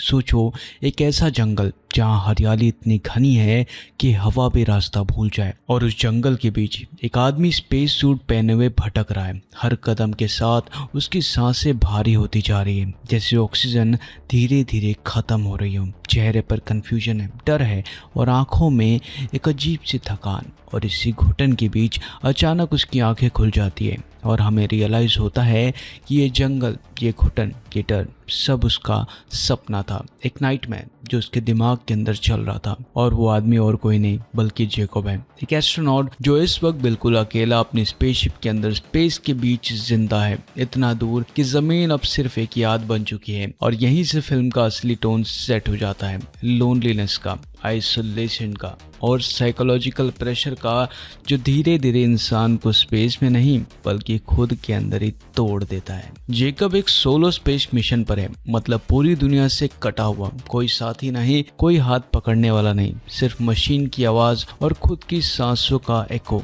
और आज उसके मिशन का 189वां दिन है। जब वो हेडक्वार्टर से वीडियो कॉल कनेक्ट करता है तो स्क्रीन पर जमीन के लोग नजर आते हैं जो उसे कॉन्ग्रेचुलेट कर रहे होते हैं। क्लैप्स, स्माइल्स, प्रोफेशनल प्राइड सब कुछ है, लेकिन वो वार्मथ नहीं है जो एक अपने के चेहरे पर होती है। जेकब भी प्रोफेशनली बात करता है, बताता है कि उसका मिशन चोपड़ा क्लाउड इन्वेस्टिगेट करना है, एक अजीब सा ब्राइट डस्ट क्लाउड जो जुपिटर के पीछे मौजूद है, जो गैलेक्सी की शुरुआत वक्त से वहाँ एग्जिस्ट करता आ रहा है। जेकब का कहना है कि वो इस क्लाउड के अंदर जाकर डेटा कलेक्ट करेगा और ह्यूमैनिटी को यूनिवर्स के बारे में नई इन्फॉर्मेशन देगा। ये बात बोलते वक्त उसकी आवाज़ में एक साइंटिस्ट का एक्साइटमेंट कम और एक थके हुए आदमी की सीरियसनेस ज़्यादा महसूस होती है, जैसे ये मिशन उसके लिए डिस्कवरी से ज़्यादा एक जिम्मेदारी बन चुका हो। इसी बीच ज़मीन पर एक और कहानी चल रही होती है जिसका जेकब को बिल्कुल भी अंदाज़ा नहीं होता। उसकी वाइफ हेडक्वार्टर से कांटेक्ट करती है और न्यूरोस्पेस प्रोग्राम के ऑफिशियल को बताती है कि वो जेकब से अलग होना चाहती है। उसकी आवाज़ में गुस्सा कम और टूटा हुआ दर्द ज़्यादा होता है। वो बताती है कि जब वो प्रेग्नेंट थी, जब उसे जेकब की सबसे ज़्यादा ज़रूरत थी, तब जेकब स्पेस में था, अनरीचेबल था, और उस अकेलेपन और स्ट्रेस के बीच उसका बच्चा पैदा होने से पहले ही मर गया। ये कैसा ट्रॉमा था जिसके बाद वो और जेकब एक साथ नहीं रह सकते। लेकिन ऑफिशियल ये सच जेकब से छुपा लेते हैं क्योंकि वो जानते हैं कि इतनी दूर स्पेस में अकेला आदमी अगर इमोशनली टूट गया तो मिशन के साथ साथ जिंदगी भी खतरे में पड़ सकती है। जेकब की मेंटल स्टेट धीरे धीरे और ज्यादा अनस्टेबल होते जा रही होती है। उसे बार बार नाइटमेयर्स आ रहे होते हैं जहाँ कीड़े उसके नाक, आंखों और कानों के अंदर घुस रहे होते हैं। वो चीख कर उठ जाता है, पसीने से भीगा हुआ, और रियलाइज करता है कि ये सिर्फ एक सपना था, लेकिन प्रॉब्लम ये है कि सपना और रियलिटी के बीच डिफरेंस उसके लिए धीरे धीरे ब्लर होता जा रहा होता है। उसकी वाइफ का कॉल ना उठाना, उसकी आवाज़ का साइलेंस, ये सब उसके दिमाग को अंदर से खोखला करता जा रहा था। हेडक्वार्टर से एक और अपडेट आता है कि साउथ कोरिया का एक स्पेसशिप उसके पास पहुंचने वाला है। मतलब जेकब के पास लिमिटेड टाइम है अपना मिशन कंप्लीट करने का। प्रेशर और ज़्यादा बढ़ जाता है। अब एक रात जब जेकब सो रहा होता है तो अचानक स्पेसशिप के अंदर अजीब सी आवाज़ होती है, मेटल के हिलने की, जैसे कोई जिंदा चीज़ उस जगह पर हो जहाँ सिर्फ जेकब को होना चाहिए। डर के मारे वो चेम्बर खोलता है और जो देखता है उसके दिमाग के लिए एक और झटका होता है। एक स्पाइडर जैसा एलियन, बड़े बड़े पैर, अजीब सी बॉडी और आंखों में एक अजीब सी इंटेलिजेंस। जेकब तुरंत चेम्बर बंद कर देता है। दिल इतनी तेज धड़क रहा होता है जिसे अभी फट जाएगा और तभी बिना मुंह खोले एक आवाज़ उसके दिमाग के अंदर गूंजती है। एलियन टेलीकिनेसिस के जरिए उससे बात करता है, कहता है कि डर मत, मैं तुम्हें नुकसान नहीं पहुंचाऊंगा। लेकिन जेकब का लॉजिकल दिमाग इसे हेलोसिनेशन मान रहा होता है। वो सोचता है कि शायद उसकी मेंटल कंडीशन इतनी खराब हो चुकी है कि उसे चीज़ें दिख रही हैं और जो असल में एग्जिस्ट भी नहीं करती हैं। जेकब हेडक्वार्टर्स को कॉल करके स्पेसशिप में पॉइजनस गैस रिलीज करने को कहता है ताकि अगर कोई एलियन है तो वो मर जाए। लेकिन जब गैस का इफेक्ट ख़त्म होता है और वो बाहर आता है तो देखता है कि एलियन जिंदा है, बिल्कुल शांत, बिल्कुल वैसे ही जैसे पहले था। और वो दोबारा दिमाग के अंदर बोलता है कि ना तो मुझे तुम्हारी गैस से नुकसान हुआ और ना ही मैं तुम्हें नुकसान पहुंचाने आया हूँ। वो बताता है कि वो भी एक रिसर्चर है और जेकब की लोनलेस उसे महसूस हो रही है। जेकब इस बात से और ज़्यादा डिस्टर्ब हो जाता है, इतना कि वो स्लीपिंग पिल्स लेके सो जाता है। जब वो उठता है तो उसके सामने उसकी वाइफ की यादें चल रही होती है, उनका प्यार, उनकी हंसी, उनका साथ। जेकब पूछता है क्या ये सब एलियन कर रहा है। एलियन मान लेता है क्योंकि वो जेकब को उसका अकेलापन महसूस करवाना चाहता है। धीरे धीरे दोनों बात करने लगते हैं। जेकब एलियन को पीनट बटर खिलाता है जो उसे बहुत पसंद आता है। यहीं पर उनके बीच एक अजीब सी बॉन्डिंग शुरू हो जाती है। जेकब एलियन का नाम हनुस रख देता है। हनुस चोपड़ा क्लाउड के बारे में बहुत कुछ जानता है। बताता है कि ये क्लाउड गैलेक्सी के जन्म के वक्त से मौजूद है, जैसे यूनिवर्स का एक जख्म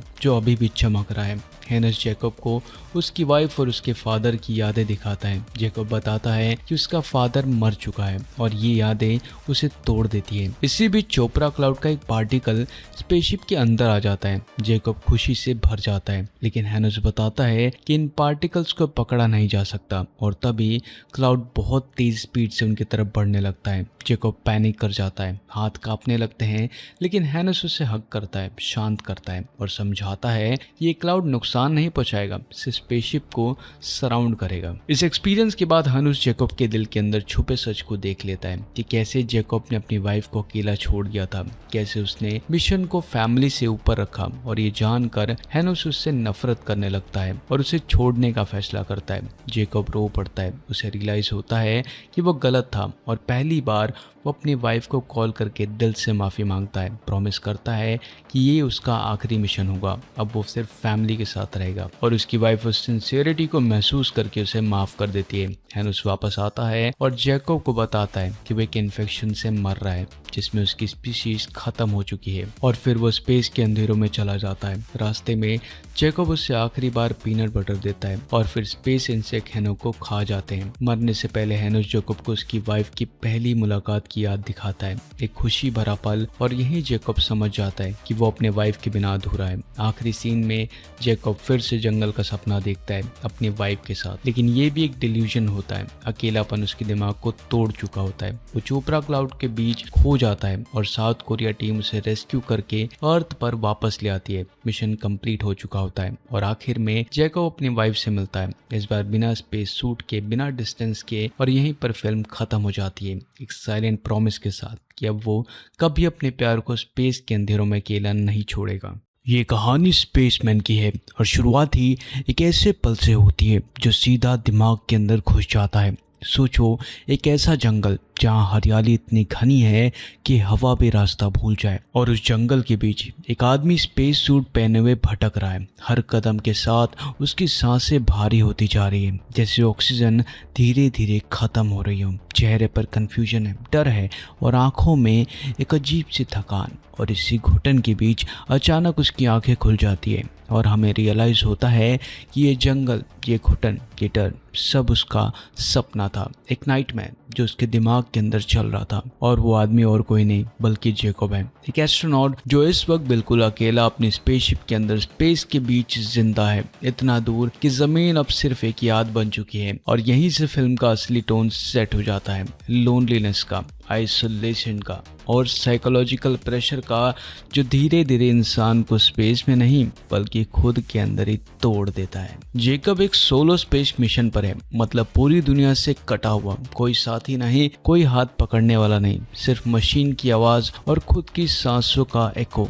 और आज उसके मिशन का 189वां दिन है। जब वो हेडक्वार्टर से वीडियो कॉल कनेक्ट करता है तो स्क्रीन पर जमीन के लोग नजर आते हैं जो उसे कॉन्ग्रेचुलेट कर रहे होते हैं। क्लैप्स, स्माइल्स, प्रोफेशनल प्राइड सब कुछ है, लेकिन वो वार्मथ नहीं है जो एक अपने के चेहरे पर होती है। जैकब भी प्रोफेशनली बात करता है, बताता है कि उसका मिशन चोपड़ा क्लाउड इन्वेस्टिगेट करना है, एक अजीब सा ब्राइट डस्ट क्लाउड जो जुपिटर के पीछे मौजूद है, जो गैलेक्सी की शुरुआत वक्त से वहाँ एग्जिस्ट करता आ रहा है। जैकब का कहना है कि वो इस क्लाउड के अंदर जाकर डेटा कलेक्ट करेगा और ह्यूमैनिटी को यूनिवर्स के बारे में नई इन्फॉर्मेशन देगा। ये बात बोलते वक्त उसकी आवाज़ में एक साइंटिस्ट का एक्साइटमेंट कम और एक थके हुए आदमी की सीरियसनेस ज़्यादा महसूस होती है, जैसे ये मिशन उसके लिए डिस्कवरी से ज़्यादा एक जिम्मेदारी बन चुका हो। इसी बीच ज़मीन पर एक और कहानी चल रही होती है जिसका जैकब को बिल्कुल भी अंदाज़ा नहीं होता। उसकी वाइफ हेडक्वार्टर से कांटेक्ट करती है और न्यूरोस्पेस प्रोग्राम के ऑफिशियल को बताती है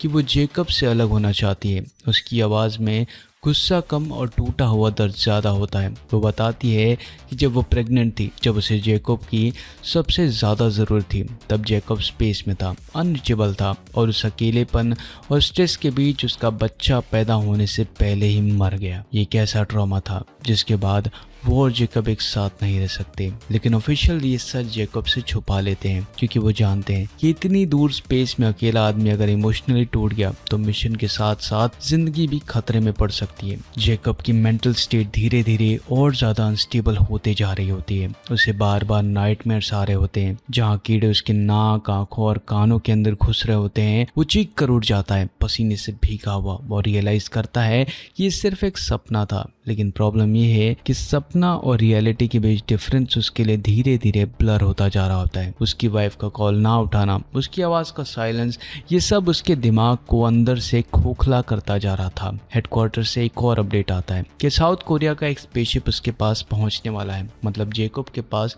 लिमिटेड टाइम है अपना मिशन कंप्लीट करने का। प्रेशर और ज़्यादा बढ़ जाता है। अब एक रात जब जैकब सो रहा होता है तो अचानक स्पेसशिप के अंदर अजीब सी आवाज़ होती है, मेटल के हिलने की, जैसे कोई जिंदा चीज़ उस जगह पर हो जहाँ सिर्फ जैकब को होना चाहिए। डर के मारे वो चेम्बर खोलता है और जो देखता है उसके दिमाग के लिए एक और झटका होता है। एक स्पाइडर जैसा एलियन, बड़े बड़े पैर, अजीब सी बॉडी और आंखों में एक अजीब सी इंटेलिजेंस। जैकब तुरंत चेम्बर बंद कर देता है। दिल इतनी तेज धड़क रहा होता है जैसे अभी फट जाएगा और तभी बिना मुंह खोले एक आवाज़ उसके दिमाग के अंदर गूंजती है। एलियन टेलीकिनेसिस के जरिए उससे बात करता है, कहता है कि डर मत, मैं तुम्हें नुकसान नहीं पहुंचाऊंगा। लेकिन जैकब का लॉजिकल दिमाग इसे हेलोसिनेशन मान रहा होता है। वो सोचता है कि शायद उसकी मेंटल कंडीशन इतनी खराब हो चुकी है कि उसे चीजें दिख रही हैं और जो असल में एग्जिस्ट भी नहीं करती हैं। जैकब हेडक्वार्टर्स को कॉल करके स्पेसशिप में पॉइजनस गैस रिलीज करने को कहता है ताकि अगर कोई एलियन है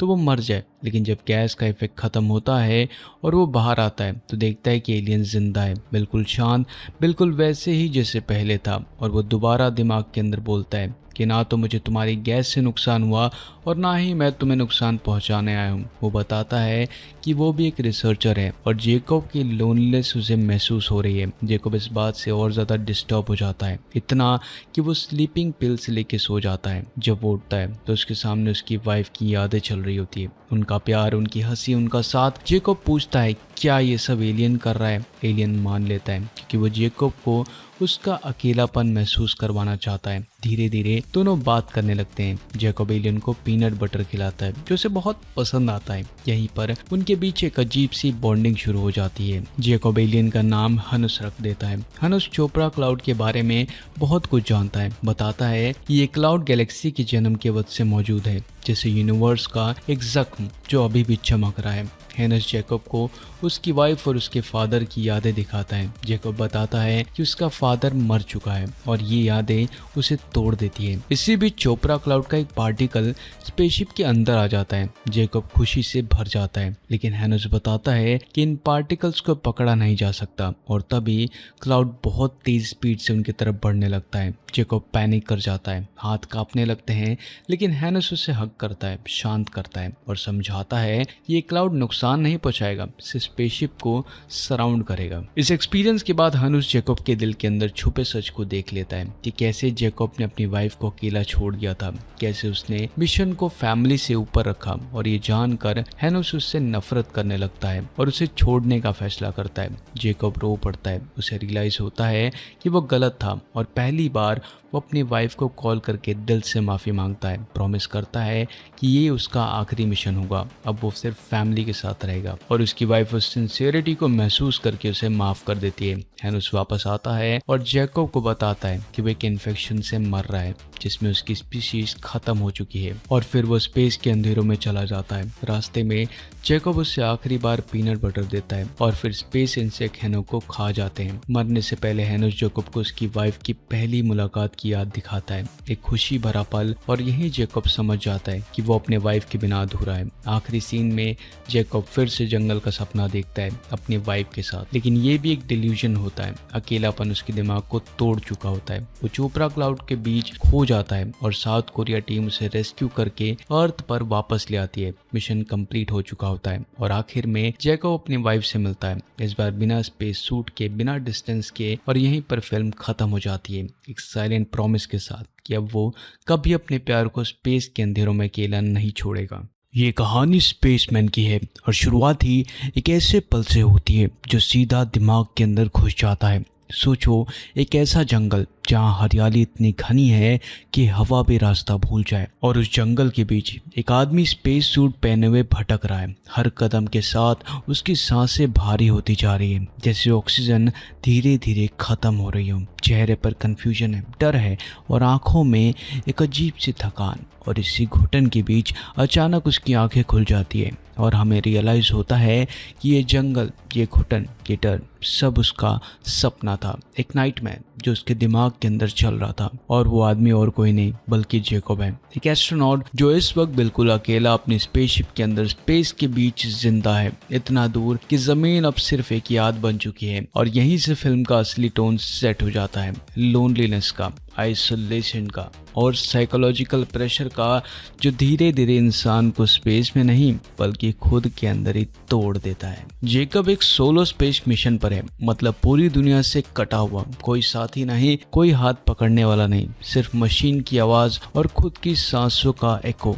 और आज उसके मिशन का 189वां दिन है। जब वो हेडक्वार्टर से वीडियो कॉल कनेक्ट करता है तो स्क्रीन पर जमीन के लोग नजर आते हैं जो उसे कॉन्ग्रेचुलेट कर रहे होते हैं। क्लैप्स, स्माइल्स, प्रोफेशनल प्राइड सब कुछ है, लेकिन वो वार्मथ नहीं है जो एक अपने के चेहरे पर होती है। जैकब भी प्रोफेशनली बात करता है, बताता है कि उसका मिशन चोपड़ा क्लाउड इन्वेस्टिगेट करना है, एक अजीब सा ब्राइट डस्ट क्लाउड जो जुपिटर के पीछे मौजूद है, जो गैलेक्सी की शुरुआत वक्त से वहाँ एग्जिस्ट करता आ रहा है। जैकब का कहना है कि वो इस क्लाउड के अंदर जाकर डेटा कलेक्ट करेगा और ह्यूमैनिटी को यूनिवर्स के बारे में नई इन्फॉर्मेशन देगा। ये बात बोलते वक्त उसकी आवाज़ में एक साइंटिस्ट का एक्साइटमेंट कम और एक थके हुए आदमी की सीरियसनेस ज़्यादा महसूस होती है, जैसे ये मिशन उसके लिए डिस्कवरी से ज़्यादा एक जिम्मेदारी बन चुका हो। इसी बीच ज़मीन पर एक और कहानी चल रही होती है जिसका जैकब को बिल्कुल भी अंदाज़ा नहीं होता। उसकी वाइफ हेडक्वार्टर से कांटेक्ट करती है और न्यूरोस्पेस प्रोग्राम के ऑफिशियल को बताती है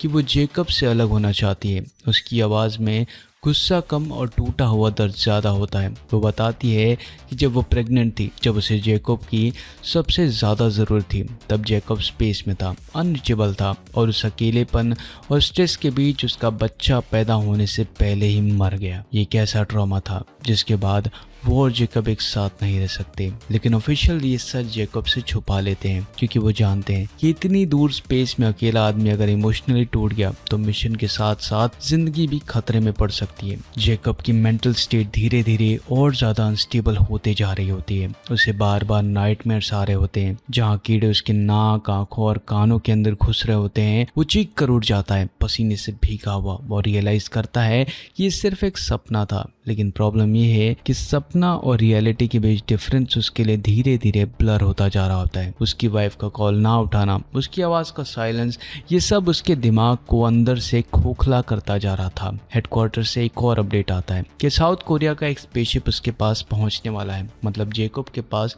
लिमिटेड टाइम है अपना मिशन कंप्लीट करने का। प्रेशर और ज्यादा बढ़ जाता है। अब एक रात जब जेकब सो रहा होता है तो अचानक स्पेसशिप के अंदर अजीब सी आवाज होती है मेटल के हिलने की, जैसे कोई जिंदा चीज उस जगह पर हो जहाँ सिर्फ जेकब को होना चाहिए। डर के मारे वो चेम्बर खोलता है और जो देखता है उसके दिमाग के लिए एक और झटका होता है। एक स्पाइडर जैसा एलियन, बड़े बड़े पैर, अजीब सी बॉडी और आंखों में एक अजीब सी इंटेलिजेंस। जेकब तुरंत चेम्बर बंद कर देता है। दिल इतनी तेज धड़क रहा होता है जैसे अभी फट जाएगा और तभी बिना मुंह खोले एक आवाज उसके दिमाग के अंदर गूंजती है। एलियन टेलीकिनेसिस के जरिए उससे बात करता है, कहता है कि डर मत, मैं तुम्हें नुकसान नहीं पहुंचाऊंगा। लेकिन जेकब का लॉजिकल दिमाग इसे हेलोसिनेशन मान रहा होता है। वो सोचता है कि शायद उसकी मेंटल कंडीशन इतनी खराब हो चुकी है कि उसे चीजें दिख रही हैं और जो असल में एग्जिस्ट भी नहीं करती हैं। जेकब हेडक्वार्टर्स को कॉल करके स्पेसशिप में पॉइजनस गैस रिलीज करने को कहता है ताकि अगर कोई एलियन है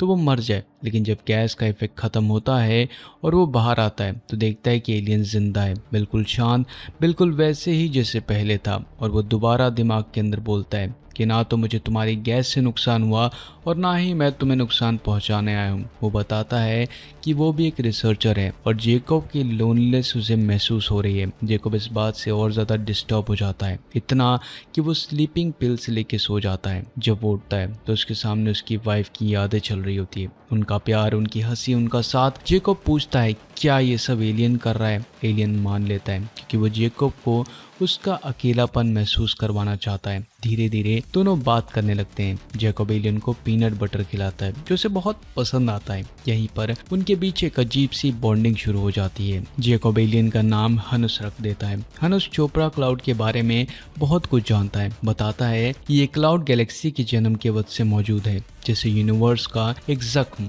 जो अभी भी चमक रहा है। हेनस जेकब को उसकी वाइफ और उसके फादर की यादें दिखाता है। जेकब बताता है कि उसका फादर मर चुका है और ये यादें उसे तोड़ देती है। इसी बीच चोपड़ा क्लाउड का एक पार्टिकल स्पेसशिप के अंदर आ जाता है। जेकब खुशी से भर जाता है, लेकिन हेनस बताता है कि इन पार्टिकल्स को पकड़ा नहीं जा सकता और तभी क्लाउड बहुत तेज स्पीड से उनकी तरफ बढ़ने लगता है। जेकब पैनिक कर जाता है, हाथ कांपने लगते हैं, लेकिन हेनस उसे हग करता है, शांत करता है और समझाता है कि ये क्लाउड नुकसान नहीं पहुंचाएगा, स्पेसशिप को सराउंड करेगा। इस एक्सपीरियंस के बाद हनुस जेकब के दिल के अंदर छुपे सच को देख लेता है कि कैसे जेकब ने अपनी वाइफ को अकेला छोड़ दिया था, कैसे उसने मिशन को फैमिली से ऊपर रखा। और ये जानकर हेनुस उससे नफरत करने लगता है और उसे छोड़ने का फैसला करता है। जेकब रो पड़ता है, उसे रियलाइज होता है कि वो गलत था और पहली बार वो अपनी वाइफ को कॉल करके दिल से माफ़ी मांगता है। प्रॉमिस करता है कि ये उसका आखिरी मिशन होगा, अब वो सिर्फ फैमिली के साथ रहेगा। और उसकी वाइफ उस सिंसियरिटी को महसूस करके उसे माफ़ कर देती है।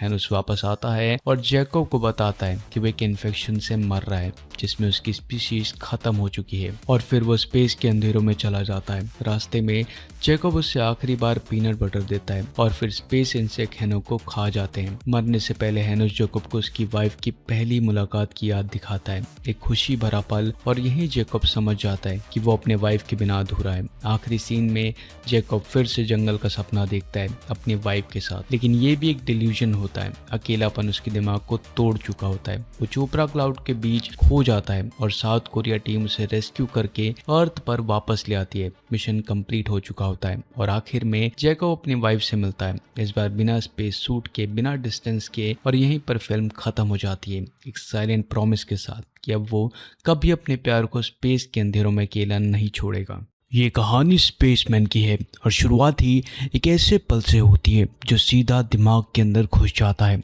सोचो, एक ऐसा जंगल जहाँ हरियाली इतनी घनी है कि हवा भी रास्ता भूल जाए, और उस जंगल के बीच एक आदमी स्पेस सूट पहने हुए भटक रहा है। हर कदम के साथ उसकी सांसें भारी होती जा रही है, जैसे ऑक्सीजन धीरे धीरे खत्म हो रही हो। चेहरे पर कंफ्यूजन है, डर है और आंखों में एक अजीब सी थकान। और इसी घुटन के बीच अचानक उसकी आंखें खुल जाती है और हमें रियलाइज़ होता है कि ये जंगल, ये घुटन, ये डर सब उसका सपना था, एक नाइटमेयर जो उसके दिमाग के अंदर चल रहा था। और वो आदमी और कोई नहीं बल्कि जैकब है, एक एस्ट्रोनॉट जो इस वक्त बिल्कुल अकेला अपनी स्पेसशिप के अंदर स्पेस के बीच जिंदा है, इतना दूर कि जमीन अब सिर्फ एक याद बन चुकी है। और यहीं से फिल्म का असली टोन सेट हो जाता है, लोनलीनेस का, आइसोलेशन का और साइकोलॉजिकल प्रेशर का, जो धीरे धीरे इंसान को स्पेस में नहीं बल्कि खुद के अंदर ही तोड़ देता है। जैकब एक सोलो स्पेस मिशन पर है, मतलब पूरी दुनिया से कटा हुआ, कोई साथी नहीं, कोई हाथ पकड़ने वाला नहीं, सिर्फ मशीन की आवाज और खुद की सांसों का एको।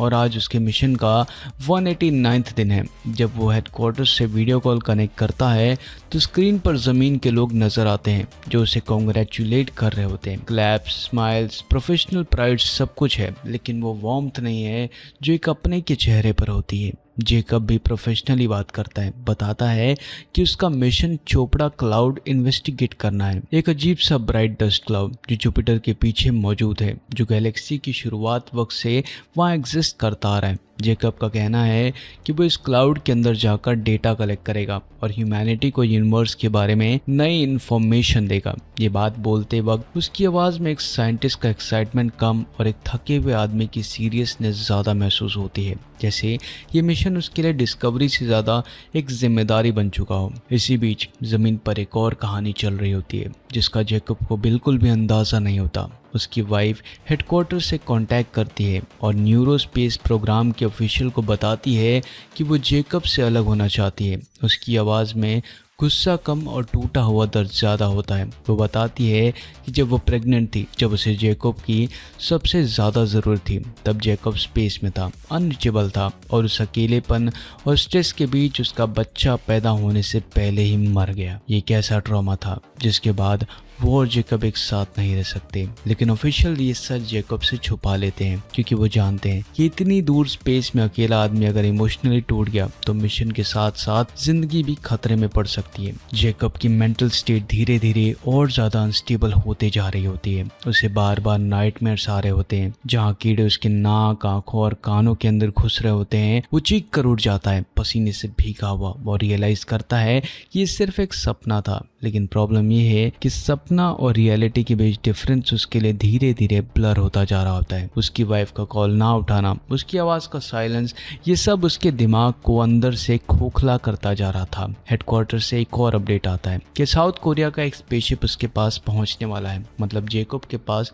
लिमिटेड टाइम है अपना मिशन कंप्लीट करने का। प्रेशर और ज़्यादा बढ़ जाता है। अब एक रात जब जैकब सो रहा होता है तो अचानक स्पेसशिप के अंदर अजीब सी आवाज़ होती है, मेटल के हिलने की, जैसे कोई जिंदा चीज़ उस जगह पर हो जहाँ सिर्फ जैकब को होना चाहिए। डर के मारे वो चेम्बर खोलता है और जो देखता है उसके दिमाग के लिए एक और झटका होता है। एक स्पाइडर जैसा एलियन, बड़े बड़े पैर, अजीब सी बॉडी और आंखों में एक अजीब सी इंटेलिजेंस। जैकब तुरंत चेम्बर बंद कर देता है। दिल इतनी तेज धड़क रहा होता है जैसे अभी फट जाएगा और तभी बिना मुंह खोले एक आवाज़ उसके दिमाग के अंदर गूंजती है। एलियन टेलीकिनेसिस के जरिए उससे बात करता है, कहता है कि डर मत, मैं तुम्हें नुकसान नहीं पहुंचाऊंगा। लेकिन जैकब का लॉजिकल दिमाग इसे हेलोसिनेशन मान रहा होता है। वो सोचता है कि शायद उसकी मेंटल कंडीशन इतनी खराब हो चुकी है कि उसे चीजें दिख रही हैं और जो असल में एग्जिस्ट भी नहीं करती हैं। जैकब हेडक्वार्टर्स को कॉल करके स्पेसशिप में पॉइजनस गैस रिलीज करने को कहता है ताकि अगर कोई एलियन है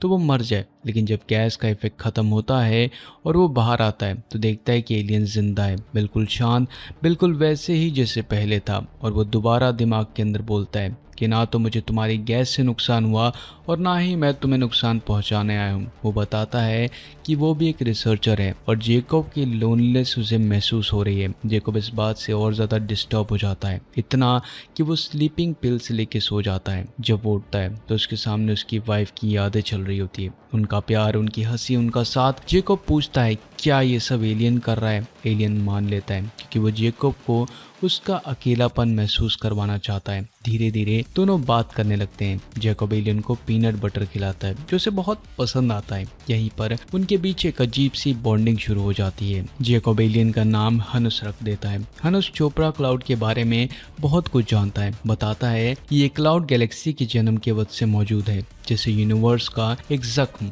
जो अभी भी चमक रहा है। हेनस जैकब को उसकी वाइफ और उसके फादर की यादें दिखाता है। जैकब बताता है कि उसका फादर मर चुका है और ये यादें उसे तोड़ देती है। इसी बीच चोपड़ा क्लाउड का एक पार्टिकल स्पेसशिप के अंदर आ जाता है। जैकब खुशी से भर जाता है, लेकिन हेनस बताता है कि इन पार्टिकल्स को पकड़ा नहीं जा सकता और तभी क्लाउड बहुत तेज स्पीड से उनकी तरफ बढ़ने लगता है। जैकब पैनिक कर जाता है, हाथ कांपने लगते हैं, लेकिन हेनस उसे हग करता है, शांत करता है और समझाता है कि ये क्लाउड नुकसान नहीं पहुंचाएगा, स्पेसशिप को सराउंड करेगा। इस एक्सपीरियंस के बाद हनुस जैकब के दिल के अंदर छुपे सच को देख लेता है कि कैसे जैकब ने अपनी वाइफ को अकेला छोड़ दिया था, कैसे उसने मिशन को फैमिली से ऊपर रखा। और ये जानकर हेनुस उससे नफरत करने लगता है और उसे छोड़ने का फैसला करता है। जैकब रो पड़ता है। उसे रियलाइज होता है कि वो गलत था और पहली बार वो अपनी वाइफ को कॉल करके दिल से माफ़ी मांगता है। प्रॉमिस करता है कि ये उसका आखिरी मिशन होगा, अब वो सिर्फ फैमिली के साथ रहेगा। और उसकी वाइफ उस सिंसियरिटी को महसूस करके उसे माफ़ कर देती है। हेनुस वापस आता है और जैकब को बताता है कि वो एक इन्फेक्शन से मर रहा है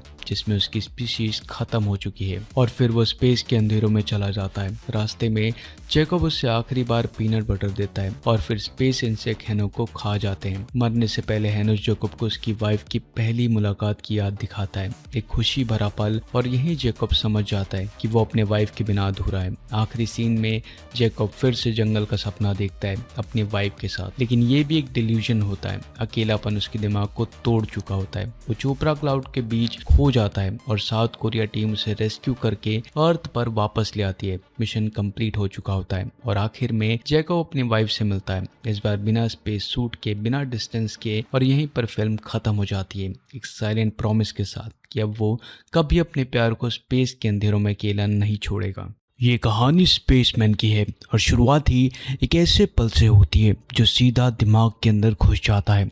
सोचो, एक ऐसा जंगल जहाँ हरियाली इतनी घनी है कि हवा भी रास्ता भूल जाए, और उस जंगल के बीच एक आदमी स्पेस सूट पहने हुए भटक रहा है। हर कदम के साथ उसकी सांसें भारी होती जा रही है, जैसे ऑक्सीजन धीरे धीरे खत्म हो रही हो। चेहरे पर कंफ्यूजन है, डर है और आंखों में एक अजीब सी थकान। और इसी घुटन के बीच अचानक उसकी आंखें खुल जाती है और हमें रियलाइज़ होता है कि ये जंगल, ये घुटन, ये डर सब उसका सपना था, एक नाइटमेयर जो उसके दिमाग के अंदर चल रहा था। और वो आदमी और कोई नहीं बल्कि जैकब है, एक एस्ट्रोनॉट जो इस वक्त बिल्कुल अकेला अपनी स्पेसशिप के अंदर स्पेस के बीच जिंदा है, इतना दूर कि जमीन अब सिर्फ एक याद बन चुकी है। और यहीं से फिल्म का असली टोन सेट हो जाता है, लोनलीनेस का, आइसोलेशन का और साइकोलॉजिकल प्रेशर का, जो धीरे धीरे इंसान को स्पेस में नहीं बल्कि खुद के अंदर ही तोड़ देता है। जैकब एक सोलो स्पेस मिशन पर है, मतलब पूरी दुनिया से कटा हुआ, कोई साथी नहीं, कोई हाथ पकड़ने वाला नहीं, सिर्फ मशीन की आवाज और खुद की सांसों का एको।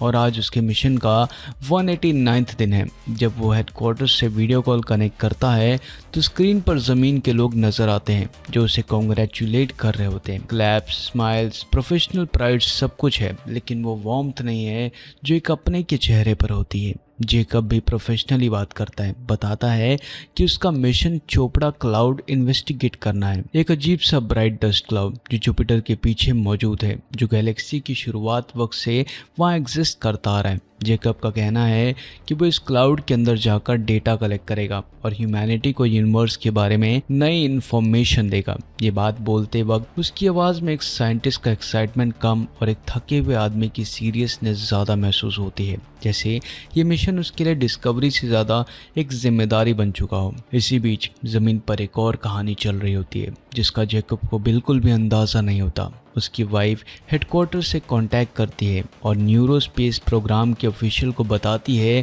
कि वो जैकब से अलग होना चाहती है। उसकी आवाज़ में गुस्सा कम और टूटा हुआ दर्द ज़्यादा होता है। वो बताती है कि जब वो प्रेग्नेंट थी, जब उसे जैकब की सबसे ज़्यादा ज़रूरत थी, तब जैकब स्पेस में था, अनरीचेबल था और उस अकेलेपन और स्ट्रेस के बीच उसका बच्चा पैदा होने से पहले ही मर गया। ये कैसा ट्रॉमा था जिसके बाद वो और जेकब एक साथ नहीं रह सकते, लेकिन ऑफिशियल ये सच जेकब से छुपा लेते हैं क्योंकि वो जानते हैं कि इतनी दूर स्पेस में अकेला आदमी अगर इमोशनली टूट गया तो मिशन के साथ साथ जिंदगी भी खतरे में पड़ सकती है। जेकब की मेंटल स्टेट धीरे धीरे और ज्यादा अनस्टेबल होते जा रही होती है। उसे बार बार नाइटमेयर्स आ रहे होते हैं जहाँ कीड़े उसके नाक, आंखों और कानों के अंदर घुस रहे होते हैं। वो चीख कर उठ जाता है पसीने से भीगा हुआ और रियलाइज करता है कि ये सिर्फ एक सपना था। लेकिन प्रॉब्लम ये है कि सपना और रियलिटी के बीच डिफरेंस उसके लिए धीरे धीरे ब्लर होता जा रहा होता है। उसकी वाइफ का कॉल ना उठाना, उसकी आवाज का साइलेंस, ये सब उसके दिमाग को अंदर से खोखला करता जा रहा था। हेडक्वार्टर से एक और अपडेट आता है कि साउथ कोरिया का एक स्पेसशिप उसके पास पहुंचने वाला है। मतलब जेकब के पास लिमिटेड टाइम है अपना मिशन कंप्लीट करने का। प्रेशर और ज्यादा बढ़ जाता है। अब एक रात जब जेकब सो रहा होता है तो अचानक स्पेसशिप के अंदर अजीब सी आवाज होती है मेटल के हिलने की, जैसे कोई जिंदा चीज उस जगह पर हो जहाँ सिर्फ जेकब को होना चाहिए। डर के मारे वो चेम्बर खोलता है और जो देखता है उसके दिमाग के लिए एक और झटका होता है। एक स्पाइडर जैसा एलियन, बड़े बड़े पैर, अजीब सी बॉडी और आंखों में एक अजीब सी इंटेलिजेंस। जेकब तुरंत चेम्बर बंद कर देता है। दिल इतनी तेज धड़क रहा होता है जैसे अभी फट जाएगा और तभी बिना मुंह खोले एक आवाज उसके दिमाग के अंदर गूंजती है। एलियन टेलीकिनेसिस के जरिए उससे बात करता है, कहता है कि डर मत, मैं तुम्हें नुकसान नहीं पहुंचाऊंगा। लेकिन जेकब का लॉजिकल दिमाग इसे हेलोसिनेशन मान रहा होता है। वो सोचता है कि शायद उसकी मेंटल कंडीशन इतनी खराब हो चुकी है कि उसे चीजें दिख रही हैं और जो असल में एग्जिस्ट भी नहीं करती हैं। जेकब हेडक्वार्टर्स को कॉल करके स्पेसशिप में पॉइजनस गैस रिलीज करने को कहता है ताकि अगर कोई एलियन है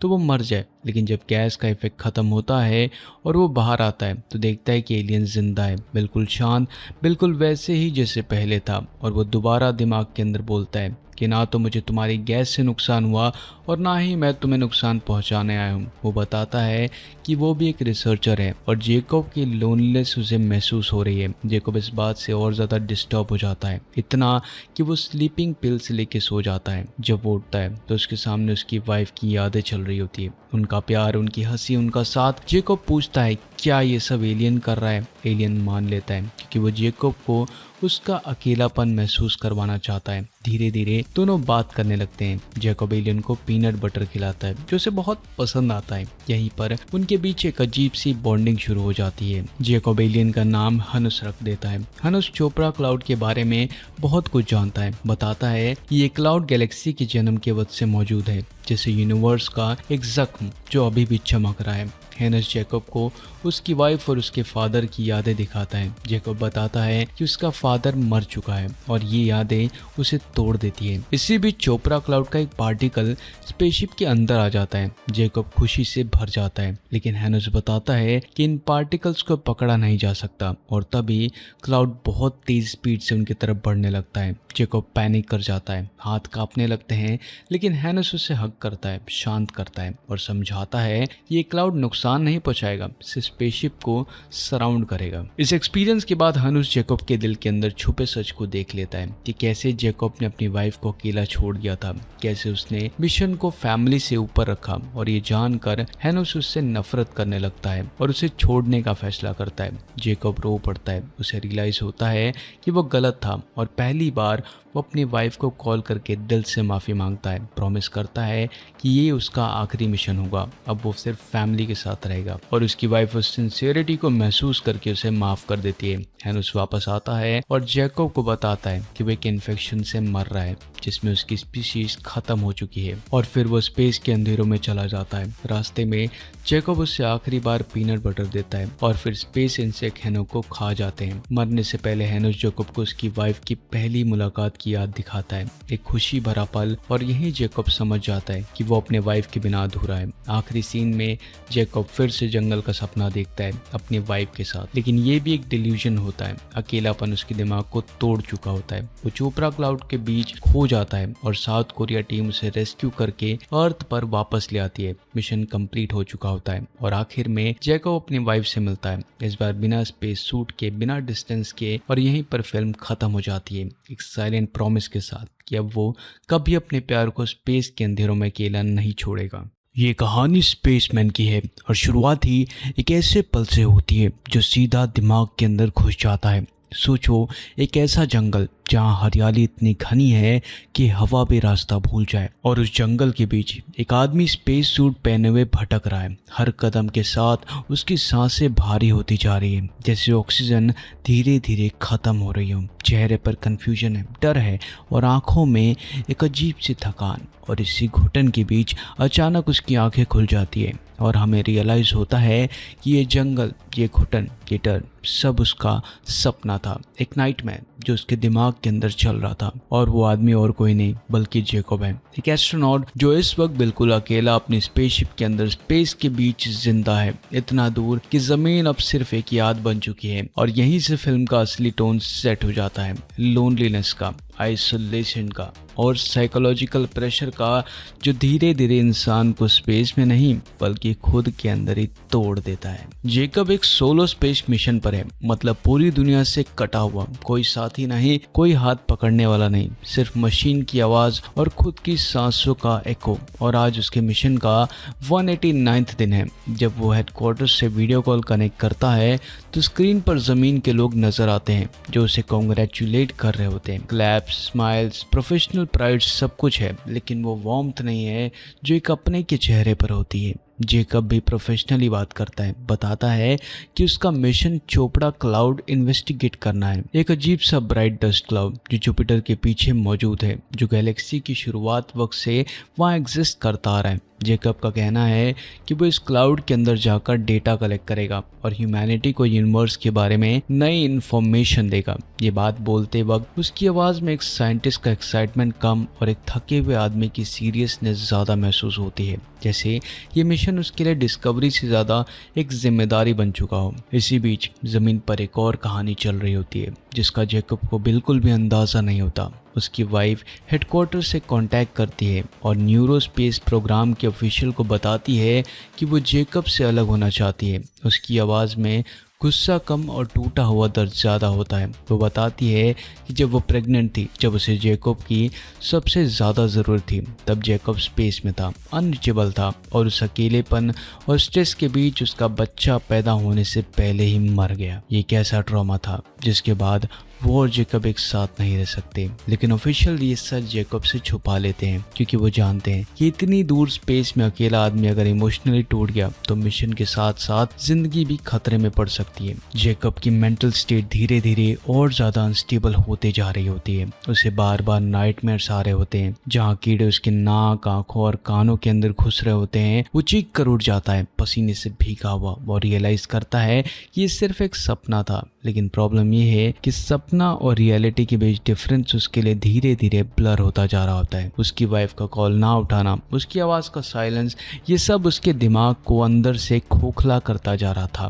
हेडक्वार्टर से एक और अपडेट आता है कि साउथ कोरिया का एक स्पेसशिप उसके पास पहुंचने वाला है। मतलब जैकब के पास लिमिटेड टाइम है अपना मिशन कंप्लीट करने का। प्रेशर और ज़्यादा बढ़ जाता है। अब एक रात जब जैकब सो रहा होता है तो अचानक स्पेसशिप के अंदर अजीब सी आवाज़ होती है, मेटल के हिलने की, जैसे कोई जिंदा चीज़ उस जगह पर हो जहाँ सिर्फ जैकब को होना चाहिए। डर के मारे वो चेम्बर खोलता है और जो देखता है वो उसके दिमाग के लिए एक और झटका होता है। एक स्पाइडर जैसा एलियन, बड़े बड़े पैर, अजीब सी बॉडी और आंखों में एक अजीब सी इंटेलिजेंस। जैकब तुरंत चेम्बर बंद कर देता है। दिल इतनी तेज धड़क रहा होता है जैसे अभी फट जाएगा और तभी बिना मुंह खोले एक आवाज़ उसके दिमाग के अंदर गूंजती है। एलियन टेलीकिनेसिस के जरिए उससे बात करता है, कहता है कि डर मत, मैं तुम्हें नुकसान नहीं पहुंचाऊंगा। लेकिन जैकब का लॉजिकल दिमाग इसे हेलोसिनेशन मान रहा होता है। वो सोचता है कि शायद उसकी मेंटल कंडीशन इतनी खराब हो चुकी है कि उसे चीजें दिख रही हैं और जो असल में एग्जिस्ट भी नहीं करती हैं। जैकब हेडक्वार्टर्स को कॉल करके स्पेसशिप में पॉइजनस गैस रिलीज करने को कहता है ताकि अगर कोई एलियन है तो वो मर जाए। लेकिन जब गैस का इफेक्ट खत्म होता है और वो बाहर आता है तो देखता है कि एलियन जिंदा है, बिल्कुल शांत, बिल्कुल वैसे ही जैसे पहले था। और वो दोबारा दिमाग के अंदर बोलता है कि ना तो मुझे तुम्हारी गैस से नुकसान हुआ और ना ही मैं तुम्हें नुकसान पहुंचाने आया हूँ। वो बताता है कि वो भी एक रिसर्चर है और जेकब की लोनलेस उसे महसूस हो रही है। जेकब इस बात से और ज़्यादा डिस्टर्ब हो जाता है, इतना कि वो स्लीपिंग पिल्स लेके सो जाता है। जब वो उठता है तो उसके सामने उसकी वाइफ की यादें चल रही होती है, उनका प्यार, उनकी हंसी, उनका साथ। जेकब पूछता है क्या ये सब एलियन कर रहा है। एलियन मान लेता है क्योंकि वो जेकब को उसका अकेलापन महसूस करवाना चाहता है। धीरे धीरे दोनों बात करने लगते हैं। जेकब एलियन को पीनट बटर खिलाता है जो उसे बहुत पसंद आता है। यहीं पर उनके बीच एक अजीब सी बॉन्डिंग शुरू हो जाती है। जेकब एलियन का नाम हनुस रख देता है। हनुस चोपड़ा क्लाउड के बारे में बहुत कुछ जानता है। बताता है कि ये क्लाउड गैलेक्सी के जन्म के वक्त से मौजूद है, जैसे यूनिवर्स का एक जख्म जो अभी भी चमक रहा है। हेनस जेकब को उसकी वाइफ और उसके फादर की यादें दिखाता है। जेकब बताता है कि उसका फादर मर चुका है और ये यादें उसे तोड़ देती है। इसी बीच चोपड़ा क्लाउड का एक पार्टिकल स्पेसशिप के अंदर आ जाता है। जेकब खुशी से भर जाता है, लेकिन हेनस बताता है कि इन पार्टिकल्स को पकड़ा नहीं जा सकता और तभी क्लाउड बहुत तेज स्पीड से उनकी तरफ बढ़ने लगता है। जेकब पैनिक कर जाता है, हाथ कांपने लगते हैं, लेकिन हेनस उसे हग करता है, शांत करता है और समझाता है कि ये क्लाउड नुकसान नहीं पहुंचाएगा, स्पेसशिप को सराउंड करेगा। इस एक्सपीरियंस के बाद हनुस जेकब के दिल के अंदर छुपे सच को देख लेता है कि कैसे जेकब ने अपनी वाइफ को अकेला छोड़ दिया था, कैसे उसने मिशन को फैमिली से ऊपर रखा। और ये जानकर हेनुस उससे नफरत करने लगता है और उसे छोड़ने का फैसला करता है। जेकब रो पड़ता है, उसे रियलाइज होता है कि वो गलत था और पहली बार वो अपनी वाइफ को कॉल करके दिल से माफ़ी मांगता है। प्रॉमिस करता है कि ये उसका आखिरी मिशन होगा, अब वो सिर्फ फैमिली के साथ रहेगा। और उसकी वाइफ उस सिंसियरिटी को महसूस करके उसे माफ़ कर देती है। हेनुस वापस आता है और जेकब को बताता है कि वो एक इन्फेक्शन से मर रहा है जिसमें उसकी स्पीशीज खत्म हो चुकी है। और फिर वो स्पेस के अंधेरों में चला जाता है। रास्ते में जेकब उससे आखिरी बार पीनट बटर देता है और फिर स्पेस इंसेक्ट हेनस को खा जाते हैं। मरने से पहले हेनस जेकब को उसकी वाइफ की पहली मुलाकात की याद दिखाता है, एक खुशी भरा पल। और यही जेकब समझ जाता है कि वो अपने वाइफ के बिना अधूरा है। आखिरी सीन में जेकब फिर से जंगल का सपना देखता है अपनी वाइफ के साथ, लेकिन ये भी एक डिल्यूजन होता है। अकेलापन उसके दिमाग को तोड़ चुका होता है। वो चोपड़ा क्लाउड के बीच खो जाता है और साउथ कोरिया टीम उसे रेस्क्यू करके अर्थ पर वापस ले आती है। मिशन कंप्लीट हो चुका होता है और आखिर में जेकब अपनी वाइफ से मिलता है, इस बार बिना स्पेस सूट के, बिना डिस्टेंस के। और यहीं पर फिल्म खत्म हो जाती है एक साइलेंट प्रॉमिस के साथ कि अब वो कभी अपने प्यार को स्पेस के अंधेरों में अकेला नहीं छोड़ेगा। ये कहानी स्पेसमैन की है और शुरुआत ही एक ऐसे पल से होती है जो सीधा दिमाग के अंदर घुस जाता है। सोचो, एक ऐसा जंगल जहाँ हरियाली इतनी घनी है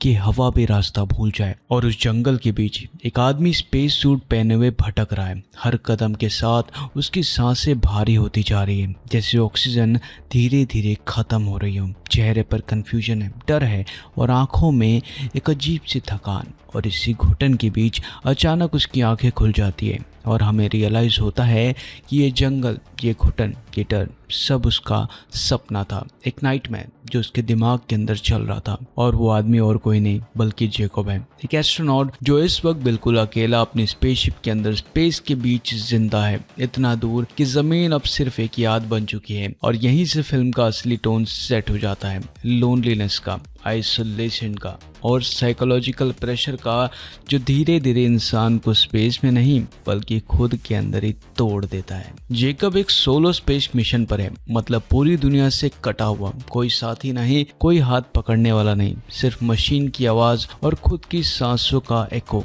और आज उसके मिशन का 189वां दिन है। जब वो हेडक्वार्टर से वीडियो कॉल कनेक्ट करता है तो स्क्रीन पर जमीन के लोग नजर आते हैं जो उसे कॉन्ग्रेचुलेट कर रहे होते हैं। क्लैप्स, स्माइल्स, प्रोफेशनल प्राइड सब कुछ है, लेकिन वो वार्मथ नहीं है जो एक अपने के चेहरे पर होती है। जेकब भी प्रोफेशनली बात करता है, बताता है कि उसका मिशन चोपड़ा क्लाउड इन्वेस्टिगेट करना है, एक अजीब सा ब्राइट डस्ट क्लाउड जो जुपिटर के पीछे मौजूद है, जो गैलेक्सी की शुरुआत वक्त से वहाँ एग्जिस्ट करता आ रहा है। जेकब का कहना है कि वो इस क्लाउड के अंदर जाकर डेटा कलेक्ट करेगा और ह्यूमैनिटी को यूनिवर्स के बारे में नई इन्फॉर्मेशन देगा। ये बात बोलते वक्त उसकी आवाज़ में एक साइंटिस्ट का एक्साइटमेंट कम और एक थके हुए आदमी की सीरियसनेस ज़्यादा महसूस होती है, जैसे ये मिशन उसके लिए डिस्कवरी से ज़्यादा एक जिम्मेदारी बन चुका हो। इसी बीच ज़मीन पर एक और कहानी चल रही होती है जिसका जेकब को बिल्कुल भी अंदाज़ा नहीं होता। उसकी वाइफ हेडक्वार्टर से कांटेक्ट करती है और न्यूरोस्पेस प्रोग्राम के ऑफिशियल को बताती है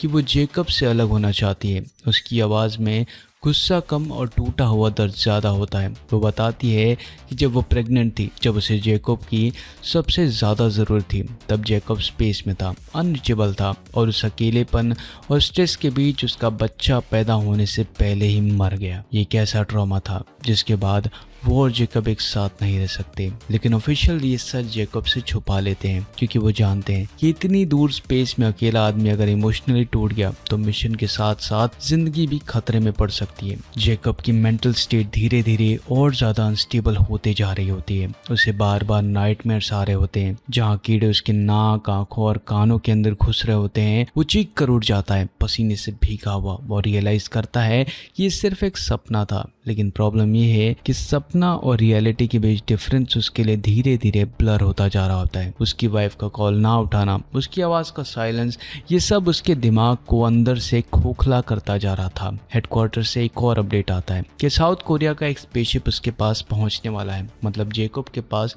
लिमिटेड टाइम है अपना मिशन कंप्लीट करने का। प्रेशर और ज़्यादा बढ़ जाता है। अब एक रात जब जेकब सो रहा होता है तो अचानक स्पेसशिप के अंदर अजीब सी आवाज़ होती है, मेटल के हिलने की, जैसे कोई जिंदा चीज़ उस जगह पर हो जहाँ सिर्फ जेकब को होना चाहिए। डर के मारे वो चेम्बर खोलता है और जो देखता है वो उसके दिमाग के लिए एक और झटका होता है। एक स्पाइडर जैसा एलियन, बड़े बड़े पैर, अजीब सी बॉडी और आंखों में एक अजीब सी इंटेलिजेंस। जेकब तुरंत चेम्बर बंद कर देता है। दिल इतनी तेज धड़क रहा होता है जैसे अभी फट जाएगा और तभी बिना मुंह खोले एक आवाज़ उसके दिमाग के अंदर गूंजती है। एलियन टेलीकिनेसिस के जरिए उससे बात करता है, कहता है कि डर मत, मैं तुम्हें नुकसान नहीं पहुंचाऊंगा। लेकिन जेकब का लॉजिकल दिमाग इसे हेलोसिनेशन मान रहा होता है। वो सोचता है कि शायद उसकी मेंटल कंडीशन इतनी खराब हो चुकी है कि उसे चीजें दिख रही हैं और जो असल में एग्जिस्ट भी नहीं करती हैं। जेकब हेडक्वार्टर्स को कॉल करके स्पेसशिप में पॉइजनस गैस रिलीज करने को कहता है ताकि अगर कोई एलियन है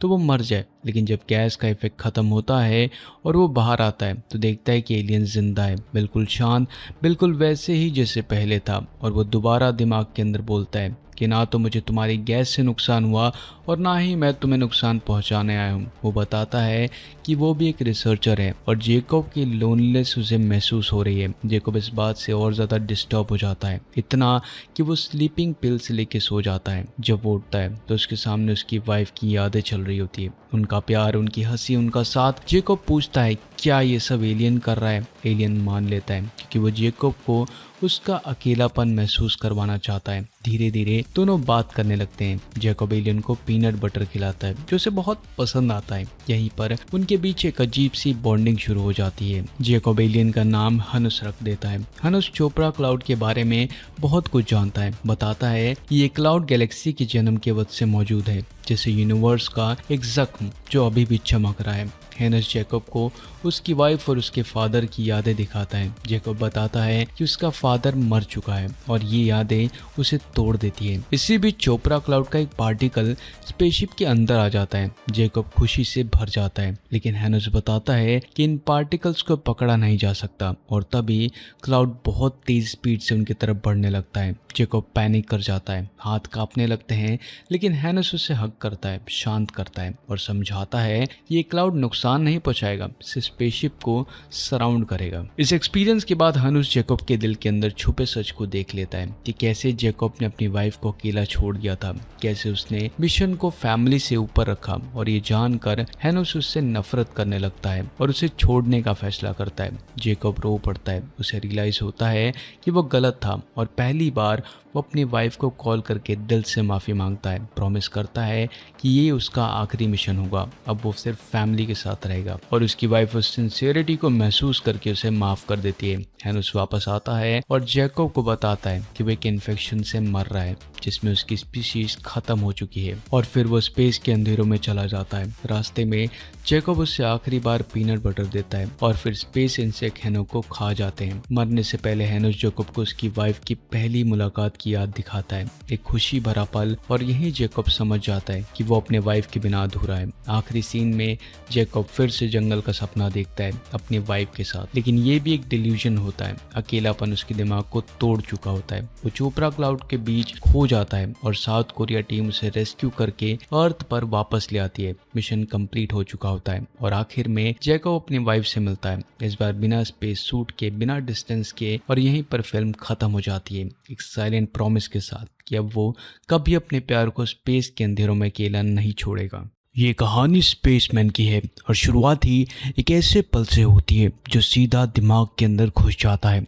सोचो, एक ऐसा जंगल जहाँ हरियाली इतनी घनी है कि हवा भी रास्ता भूल जाए, और उस जंगल के बीच एक आदमी स्पेस सूट पहने हुए भटक रहा है। हर कदम के साथ उसकी सांसें भारी होती जा रही है, जैसे ऑक्सीजन धीरे धीरे खत्म हो रही हो। चेहरे पर कंफ्यूजन है, डर है और आंखों में एक अजीब सी थकान। और इसी घुटन के बीच अचानक उसकी आंखें खुल जाती है और हमें रियलाइज़ होता है कि ये जंगल, ये घुटन, ये डर सब उसका सपना था, एक नाइटमेयर जो उसके दिमाग के अंदर चल रहा था। और वो आदमी और कोई नहीं बल्कि जैकब है, एक एस्ट्रोनॉट जो इस वक्त बिल्कुल अकेला अपनी स्पेसशिप के अंदर स्पेस के बीच जिंदा है, इतना दूर कि जमीन अब सिर्फ एक याद बन चुकी है। और यहीं से फिल्म का असली टोन सेट हो जाता है, लोनलीनेस का, आइसोलेशन का और साइकोलॉजिकल प्रेशर का, जो धीरे धीरे इंसान को स्पेस में नहीं बल्कि खुद के अंदर ही तोड़ देता है। जैकब एक सोलो स्पेस मिशन पर है, मतलब पूरी दुनिया से कटा हुआ, कोई साथी नहीं, कोई हाथ पकड़ने वाला नहीं, सिर्फ मशीन की आवाज और खुद की सांसों का एको। और आज उसके मिशन का 189वां दिन है। जब वो हेडक्वार्टर से वीडियो कॉल कनेक्ट करता है तो स्क्रीन पर जमीन के लोग नजर आते हैं जो उसे कॉन्ग्रेचुलेट कर रहे होते हैं। क्लैप्स, स्माइल्स, प्रोफेशनल प्राइड सब कुछ है, लेकिन वो वार्मथ नहीं है जो एक अपने के चेहरे पर होती है। जैकब भी प्रोफेशनली बात करता है, बताता है कि उसका मिशन चोपड़ा क्लाउड इन्वेस्टिगेट करना है, एक अजीब सा ब्राइट डस्ट क्लाउड जो जुपिटर के पीछे मौजूद है, जो गैलेक्सी की शुरुआत वक्त से वहाँ एग्जिस्ट करता आ रहा है। जैकब का कहना है कि वो इस क्लाउड के अंदर जाकर डेटा कलेक्ट करेगा और ह्यूमैनिटी को यूनिवर्स के बारे में नई इन्फॉर्मेशन देगा। ये बात बोलते वक्त उसकी आवाज़ में एक साइंटिस्ट का एक्साइटमेंट कम और एक थके हुए आदमी की सीरियसनेस ज़्यादा महसूस होती है, जैसे ये मिशन उसके लिए डिस्कवरी से ज़्यादा एक जिम्मेदारी बन चुका हो। इसी बीच ज़मीन पर एक और कहानी चल रही होती है जिसका जैकब को बिल्कुल भी अंदाज़ा नहीं होता। उसकी वाइफ हेडक्वार्टर से कांटेक्ट करती है और न्यूरोस्पेस प्रोग्राम के ऑफिशियल को बताती है कि वो जैकब से अलग होना चाहती है। उसकी आवाज़ में गुस्सा कम और टूटा हुआ दर्द ज़्यादा होता है। वो बताती है कि जब वो प्रेग्नेंट थी, जब उसे जैकब की सबसे ज़्यादा ज़रूरत थी, तब जैकब स्पेस में था, अनरीचेबल था, और उस अकेलेपन और स्ट्रेस के बीच उसका बच्चा पैदा होने से पहले ही मर गया। ये कैसा ट्रॉमा था जिसके बाद वो और जैकब एक साथ नहीं रह सकते। लेकिन ऑफिशियल ये सच जैकब से छुपा लेते हैं क्योंकि वो जानते हैं कि इतनी दूर स्पेस में अकेला आदमी अगर इमोशनली टूट गया तो मिशन के साथ साथ जिंदगी भी खतरे में पड़ सकती है। जैकब की मेंटल स्टेट धीरे धीरे और ज्यादा अनस्टेबल होते जा रही होती है। उसे बार बार नाइटमेयर्स आ रहे होते हैं जहाँ कीड़े उसके नाक, आंखों और कानों के अंदर घुस रहे होते हैं। वो चीख कर उठ जाता है पसीने से भीगा हुआ और रियलाइज करता है कि ये सिर्फ एक सपना था। लेकिन प्रॉब्लम ये है कि सपना और रियलिटी के बीच डिफरेंस उसके लिए धीरे धीरे ब्लर होता जा रहा होता है। उसकी वाइफ का कॉल ना उठाना, उसकी आवाज़ का साइलेंस, ये सब उसके दिमाग को अंदर से खोखला करता जा रहा था। हेडक्वार्टर से एक और अपडेट आता है कि साउथ कोरिया का एक स्पेसशिप उसके पास पहुंचने वाला है। मतलब जैकब के पास लिमिटेड टाइम है अपना मिशन कंप्लीट करने का। प्रेशर और ज़्यादा बढ़ जाता है। अब एक रात जब जैकब सो रहा होता है तो अचानक स्पेसशिप के अंदर अजीब सी आवाज़ होती है, मेटल के हिलने की, जैसे कोई जिंदा चीज़ उस जगह पर हो जहाँ सिर्फ जैकब को होना चाहिए। डर के मारे वो चेम्बर खोलता है और जो देखता है वो उसके दिमाग के लिए एक और झटका होता है। एक स्पाइडर जैसा एलियन, बड़े बड़े पैर, अजीब सी बॉडी और आंखों में एक अजीब सी इंटेलिजेंस। जैकब तुरंत चेम्बर बंद कर देता है। दिल इतनी तेज धड़क रहा होता है जैसे अब भी फट जाएगा। और तभी बिना मुंह खोले एक आवाज़ उसके दिमाग के अंदर गूंजती है। एलियन टेलीकिनेसिस के जरिए उससे बात करता है, कहता है कि डर मत, मैं तुम्हें नुकसान नहीं पहुंचाऊंगा। लेकिन जैकब का लॉजिकल दिमाग इसे हेलोसिनेशन मान रहा होता है। वो सोचता है कि शायद उसकी मेंटल कंडीशन इतनी खराब हो चुकी है कि उसे चीजें दिख रही हैं और जो असल में एग्जिस्ट भी नहीं करती हैं। जैकब हेडक्वार्टर्स को कॉल करके स्पेसशिप में पॉइजनस गैस रिलीज करने को कहता है ताकि अगर कोई एलियन है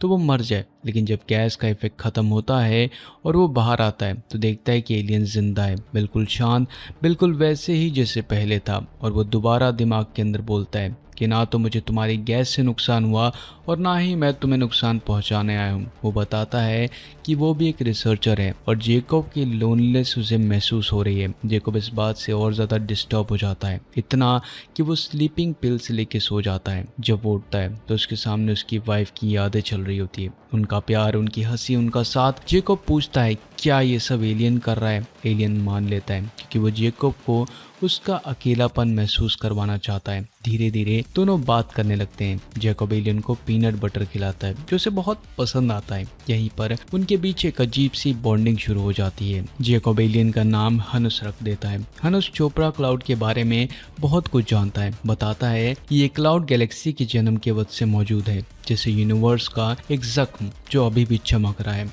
हेनस जेकब को उसकी वाइफ और उसके फादर की यादें दिखाता है। जेकब बताता है कि उसका फादर मर चुका है और ये यादें उसे तोड़ देती है। इसी बीच चोपड़ा क्लाउड का एक पार्टिकल स्पेसशिप के अंदर आ जाता है। जेकब खुशी से भर जाता है, लेकिन हेनस बताता है कि इन पार्टिकल्स को पकड़ा नहीं जा सकता और तभी क्लाउड बहुत तेज स्पीड से उनकी तरफ बढ़ने लगता है। जेकब पैनिक कर जाता है, हाथ कांपने लगते हैं, लेकिन हेनस उसे हग करता है, शांत करता है और समझाता है कि ये क्लाउड नुकसान नहीं पहुंचाएगा, स्पेसशिप को सराउंड करेगा। इस एक्सपीरियंस के बाद हनुस जेकब के दिल के अंदर छुपे सच को देख लेता है कि कैसे जेकब ने अपनी वाइफ को अकेला छोड़ दिया था, कैसे उसने मिशन को फैमिली से ऊपर रखा। और ये जानकर हेनुस उससे नफरत करने लगता है और उसे छोड़ने का फैसला करता है। जेकब रो पड़ता है, उसे रियलाइज होता है कि वो गलत था और पहली बार वो अपनी वाइफ को कॉल करके दिल से माफ़ी मांगता है। प्रॉमिस करता है कि ये उसका आखिरी मिशन होगा, अब वो सिर्फ फैमिली के साथ रहेगा। और उसकी वाइफ उस सिंसियरिटी को महसूस करके उसे माफ़ कर देती है। हेनुस वापस आता है और जैकब को बताता है कि वो एक इन्फेक्शन से मर रहा है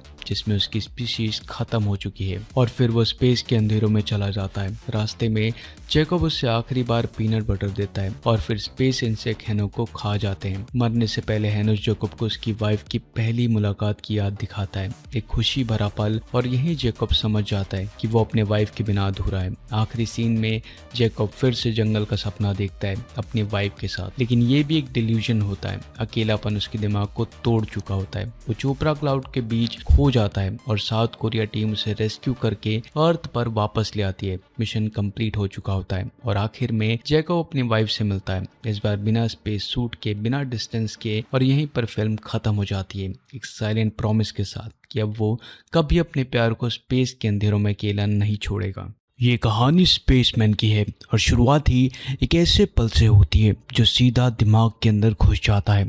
सोचो, एक ऐसा जंगल जहाँ हरियाली इतनी घनी है कि हवा भी रास्ता भूल जाए, और उस जंगल के बीच एक आदमी स्पेस सूट पहने हुए भटक रहा है। हर कदम के साथ उसकी सांसें भारी होती जा रही है, जैसे ऑक्सीजन धीरे धीरे खत्म हो रही हो। चेहरे पर कंफ्यूजन है, डर है और आंखों में एक अजीब सी थकान। और इसी घुटन के बीच अचानक उसकी आंखें खुल जाती है और हमें रियलाइज़ होता है कि ये जंगल, ये घुटन, ये डर सब उसका सपना था, एक नाइटमेयर जो उसके दिमाग के अंदर चल रहा था। और वो आदमी और कोई नहीं बल्कि जैकब है, एक एस्ट्रोनॉट जो इस वक्त बिल्कुल अकेला अपनी स्पेसशिप के अंदर स्पेस के बीच जिंदा है, इतना दूर कि जमीन अब सिर्फ एक याद बन चुकी है। और यहीं से फिल्म का असली टोन सेट हो जाता है, लोनलीनेस का, आइसोलेशन का और साइकोलॉजिकल प्रेशर का, जो धीरे धीरे इंसान को स्पेस में नहीं बल्कि खुद के अंदर ही तोड़ देता है। जैकब एक सोलो स्पेस मिशन पर है, मतलब पूरी दुनिया से कटा हुआ, कोई साथी नहीं, कोई हाथ पकड़ने वाला नहीं, सिर्फ मशीन की आवाज और खुद की सांसों का एको। और आज उसके मिशन का 189वां दिन है। जब वो हेडक्वार्टर से वीडियो कॉल कनेक्ट करता है तो स्क्रीन पर जमीन के लोग नजर आते हैं जो उसे कॉन्ग्रेचुलेट कर रहे होते हैं। क्लैप्स, स्माइल्स, प्रोफेशनल प्राइड सब कुछ है, लेकिन वो वार्मथ नहीं है जो एक अपने के चेहरे पर होती है। जैकब भी प्रोफेशनली बात करता है, बताता है कि उसका मिशन चोपड़ा क्लाउड इन्वेस्टिगेट करना है, एक अजीब सा ब्राइट डस्ट क्लाउड जो जुपिटर के पीछे मौजूद है, जो गैलेक्सी की शुरुआत वक्त से वहाँ एग्जिस्ट करता आ रहा है। जैकब का कहना है कि वो इस क्लाउड के अंदर जाकर डेटा कलेक्ट करेगा और ह्यूमैनिटी को यूनिवर्स के बारे में नई इन्फॉर्मेशन देगा। ये बात बोलते वक्त उसकी आवाज़ में एक साइंटिस्ट का एक्साइटमेंट कम और एक थके हुए आदमी की सीरियसनेस ज़्यादा महसूस होती है, जैसे ये मिशन मिशन उसके लिए डिस्कवरी से ज़्यादा एक जिम्मेदारी बन चुका हो। इसी बीच ज़मीन पर एक और कहानी चल रही होती है जिसका जैकब को बिल्कुल भी अंदाज़ा नहीं होता। उसकी वाइफ हेडक्वार्टर से कांटेक्ट करती है और न्यूरोस्पेस प्रोग्राम के ऑफिशियल को बताती है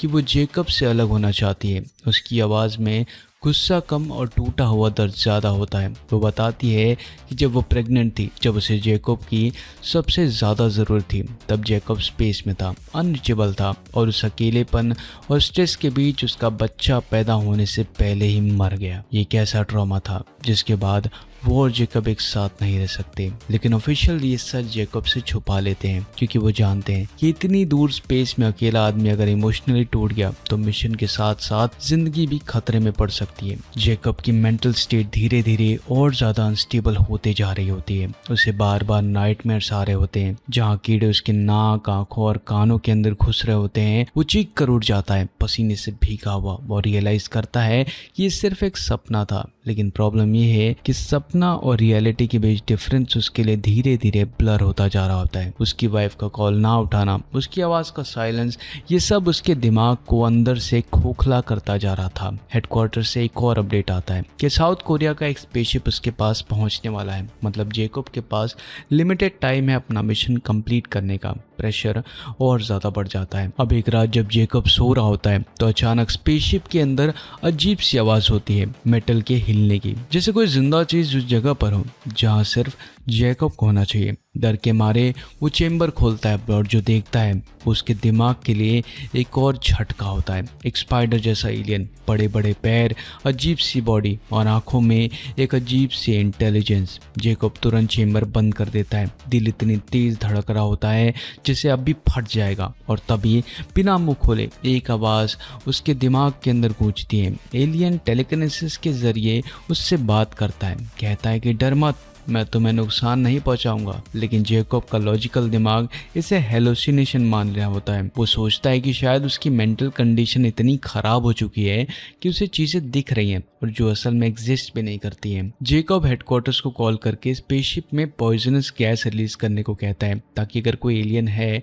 तो वो मर जाए। लेकिन जब गैस का इफेक्ट खत्म होता है और वो बाहर आता है तो देखता है कि एलियन जिंदा है, बिल्कुल शांत, बिल्कुल वैसे ही जैसे पहले था। और वो दोबारा दिमाग के अंदर बोलता है कि ना तो मुझे तुम्हारी गैस से नुकसान हुआ और ना ही मैं तुम्हें नुकसान पहुंचाने आया हूं। वो बताता है कि वो भी एक रिसर्चर है और जैकब की लोनलेस उसे महसूस हो रही है। जैकब इस बात से और ज़्यादा डिस्टर्ब हो जाता है, इतना कि वो स्लीपिंग पिल्स लेके सो जाता है। जब वो उठता है तो उसके सामने उसकी वाइफ की यादें चल रही होती है, उनका प्यार, उनकी हंसी, उनका साथ। जैकब पूछता है क्या ये सब एलियन कर रहा है। एलियन मान लेता है क्योंकि वो जैकब को उसका अकेलापन महसूस करवाना चाहता है। धीरे धीरे दोनों बात करने लगते हैं। जैकब एलियन को पीनट बटर खिलाता है जो उसे बहुत पसंद आता है। यहीं पर उनके बीच एक अजीब सी बॉन्डिंग शुरू हो जाती है। जैकब एलियन का नाम हनुस रख देता है। हनुस चोपड़ा क्लाउड के बारे में बहुत कुछ जानता है। बताता है कि ये क्लाउड गैलेक्सी के जन्म के वक्त से मौजूद है, जैसे यूनिवर्स का एक जख्म जो अभी भी चमक रहा है।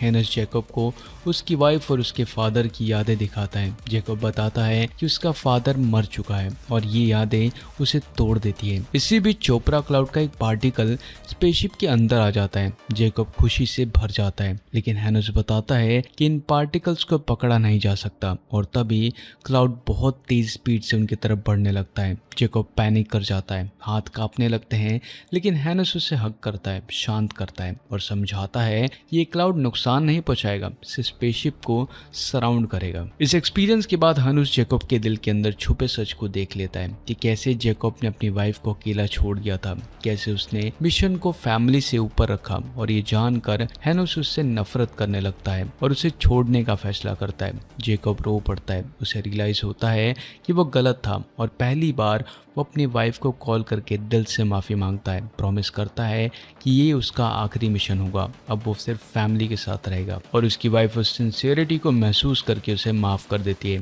हेनस वापस आता है और जैकब को बताता है कि वो एक इन्फेक्शन से मर रहा है जिसमें उसकी स्पीशीज खत्म हो चुकी है और फिर वो स्पेस के अंधेरों में चला जाता है। रास्ते में जैकब उससे आखिरी बार पीनट बटर देता है और फिर स्पेस इंसेक्ट हेनो को खा जाते हैं। मरने से पहले हेनो जैकब को उसकी वाइफ की पहली मुलाकात की याद दिखाता है, एक खुशी भरा पल, और यही जैकब समझ जाता है कि वो अपने वाइफ के बिना अधूरा है। आखिरी सीन में जैकब फिर से जंगल का सपना देखता है अपनी वाइफ के साथ, लेकिन ये भी एक डिल्यूजन होता है। अकेलापन उसके दिमाग को तोड़ चुका होता है। वो चोपड़ा क्लाउड के बीच खो जाता है और साउथ कोरिया टीम उसे रेस्क्यू करके अर्थ पर वापस ले आती है। मिशन कंप्लीट हो चुका होता है और आखिर में जैकब अपनी वाइफ से मिलता है, इस बार बिना स्पेस सूट के, बिना डिस्टेंस के, और यहीं पर फिल्म खत्म हो जाती है एक साइलेंट प्रॉमिस के साथ कि अब वो कभी अपने प्यार को स्पेस के अंधेरों में अकेला नहीं छोड़ेगा। ये कहानी स्पेसमैन की है और शुरुआत ही एक ऐसे पल से होती है जो सीधा दिमाग के अंदर घुस जाता है।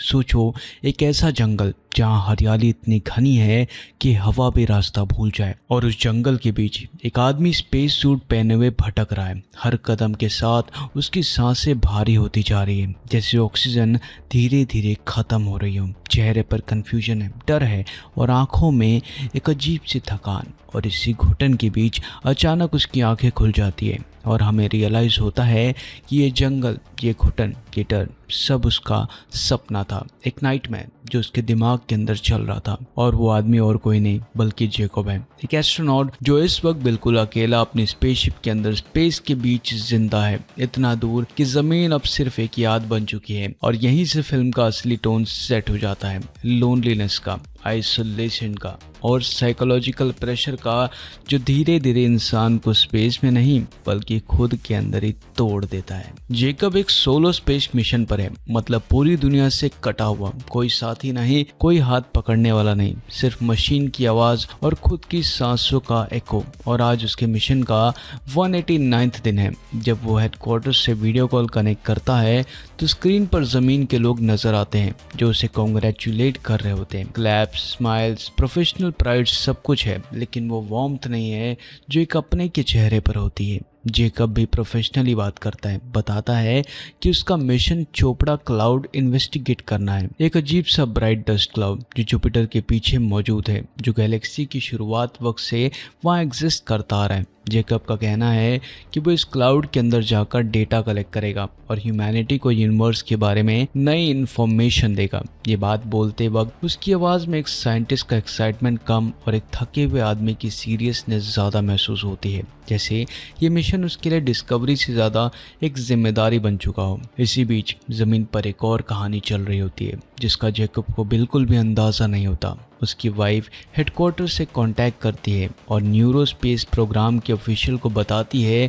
कि वो जैकब से अलग होना चाहती है। उसकी आवाज़ में गुस्सा कम और टूटा हुआ दर्द ज़्यादा होता है। वो बताती है कि जब वो प्रेग्नेंट थी, जब उसे जैकब की सबसे ज़्यादा ज़रूरत थी, तब जैकब स्पेस में था, अनरीचेबल था, और उस अकेलेपन और स्ट्रेस के बीच उसका बच्चा पैदा होने से पहले ही मर गया। ये कैसा ट्रॉमा था जिसके बाद वो और जैकब एक साथ नहीं रह सकते। लेकिन ऑफिशियल ये सच जैकब से छुपा लेते हैं क्योंकि वो जानते हैं कि इतनी दूर स्पेस में अकेला आदमी अगर इमोशनली टूट गया तो मिशन के साथ साथ जिंदगी भी खतरे में पड़ सकती है। जैकब की मेंटल स्टेट धीरे धीरे और ज्यादा अनस्टेबल होते जा रही होती है। उसे बार बार नाइटमेयर्स आ रहे होते हैं जहाँ कीड़े उसके नाक, आंखों और कानों के अंदर घुस रहे होते हैं। वो चीख कर उठ जाता है पसीने से भीगा हुआ और रियलाइज करता है कि ये सिर्फ एक सपना था। लेकिन प्रॉब्लम ये है कि सपना और रियलिटी के बीच डिफरेंस उसके लिए धीरे धीरे ब्लर होता जा रहा होता है। उसकी वाइफ का कॉल ना उठाना, उसकी आवाज का साइलेंस, ये सब उसके दिमाग को अंदर से खोखला करता जा रहा था। हेडक्वार्टर से एक और अपडेट आता है कि साउथ कोरिया का एक स्पेसशिप उसके पास पहुंचने वाला है। मतलब जैकब के पास लिमिटेड टाइम है अपना मिशन कंप्लीट करने का। प्रेशर और ज्यादा बढ़ जाता है। अब एक रात जब जैकब सो रहा होता है तो अचानक स्पेसशिप के अंदर अजीब सी आवाज होती है, मेटल के हिलने की, जैसे कोई जिंदा चीज उस जगह पर हो जहाँ सिर्फ जैकब को होना चाहिए। डर के मारे वो चेंबर खोलता है और जो देखता है उसके दिमाग के लिए एक और झटका होता है। एक स्पाइडर जैसा एलियन, बड़े बड़े पैर, अजीब सी बॉडी और आंखों में एक अजीब सी इंटेलिजेंस। जैकब तुरंत चेंबर बंद कर देता है। दिल इतनी तेज धड़क रहा होता है जैसे अभी फट जाएगा, और तभी बिना मुंह खोले एक आवाज उसके दिमाग के अंदर गूंजती है। एलियन टेलीकिनेसिस के जरिए उससे बात करता है, कहता है कि डर मत, मैं तुम्हें नुकसान नहीं पहुंचाऊंगा। लेकिन जेकब का लॉजिकल दिमाग इसे हेलोसिनेशन मान रहा होता है। वो सोचता है कि शायद उसकी मेंटल कंडीशन इतनी खराब हो चुकी है कि उसे चीजें दिख रही हैं और जो असल में एग्जिस्ट भी नहीं करती हैं। जेकब हेडक्वार्टर्स को कॉल करके स्पेसशिप में पॉइजनस गैस रिलीज करने को कहता है ताकि अगर कोई एलियन है तो वो मर जाए। लेकिन जब गैस का इफेक्ट खत्म होता है और वो बाहर आता है तो देखता है कि एलियन जिंदा है, बिल्कुल शांत, बिल्कुल वैसे ही जैसे पहले था। और वो दोबारा दिमाग के अंदर बोलता है कि ना तो मुझे तुम्हारी गैस से नुकसान हुआ और ना ही मैं तुम्हें नुकसान पहुंचाने आया हूँ। वो बताता है कि वो भी एक रिसर्चर है और जेकब की लोनलेस उसे महसूस हो रही है। जेकब इस बात से और ज़्यादा डिस्टर्ब हो जाता है, इतना कि वो स्लीपिंग पिल्स लेके सो जाता है। जब वो उठता है तो उसके सामने उसकी वाइफ की यादें चल रही होती है, उनका प्यार, उनकी हंसी, उनका साथ। जेकब पूछता है क्या ये सब एलियन कर रहा है। एलियन मान लेता है क्योंकि वो जेकब को उसका अकेलापन महसूस करवाना चाहता है। धीरे धीरे दोनों बात करने लगते हैं। जेकब एलियन को पीनट बटर खिलाता है जो उसे बहुत पसंद आता है। यहीं पर उनके बीच एक अजीब सी बॉन्डिंग शुरू हो जाती है। जेकब एलियन का नाम हनुस रख देता है। हनुस चोपड़ा क्लाउड के बारे में बहुत कुछ जानता है। बताता है कि ये क्लाउड गैलेक्सी के जन्म के वक्त से मौजूद है, जैसे यूनिवर्स का एक जख्म जो अभी भी चमक रहा है। हेनस जेकब को उसकी वाइफ और उसके फादर की यादें दिखाता है। जेकब बताता है कि उसका फादर मर चुका है और ये यादें उसे तोड़ देती है। इसी बीच चोपड़ा क्लाउड का एक पार्टिकल स्पेसशिप के अंदर आ जाता है। जेकब खुशी से भर जाता है, लेकिन हेनस बताता है कि इन पार्टिकल्स को पकड़ा नहीं जा सकता और तभी क्लाउड बहुत तेज स्पीड से उनकी तरफ बढ़ने लगता है। जेकब पैनिक कर जाता है, हाथ कांपने लगते हैं, लेकिन हेनस उसे हग करता है, शांत करता है और समझाता है कि ये क्लाउड नुकसान नहीं पहुंचाएगा, स्पेसशिप को सराउंड करेगा। इस एक्सपीरियंस के बाद हनुस जेकब के दिल के अंदर छुपे सच को देख लेता है कि कैसे जेकब ने अपनी वाइफ को अकेला छोड़ दिया था, कैसे उसने मिशन को फैमिली से ऊपर रखा। और ये जानकर हेनुस उससे नफरत करने लगता है और उसे छोड़ने का फैसला करता है। जेकब रो पड़ता है, उसे रियलाइज होता है कि वो गलत था और पहली बार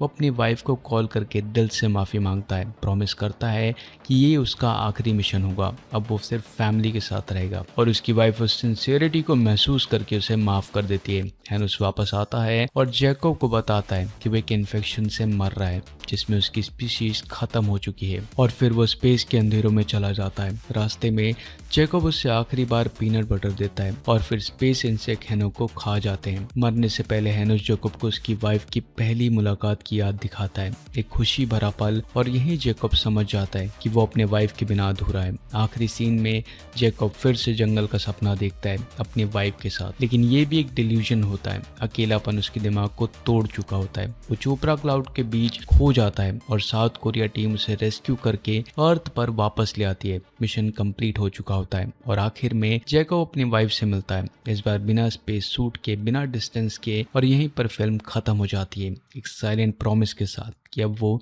कभी अपने प्यार को स्पेस के अंधेरों में अकेला नहीं छोड़ेगा।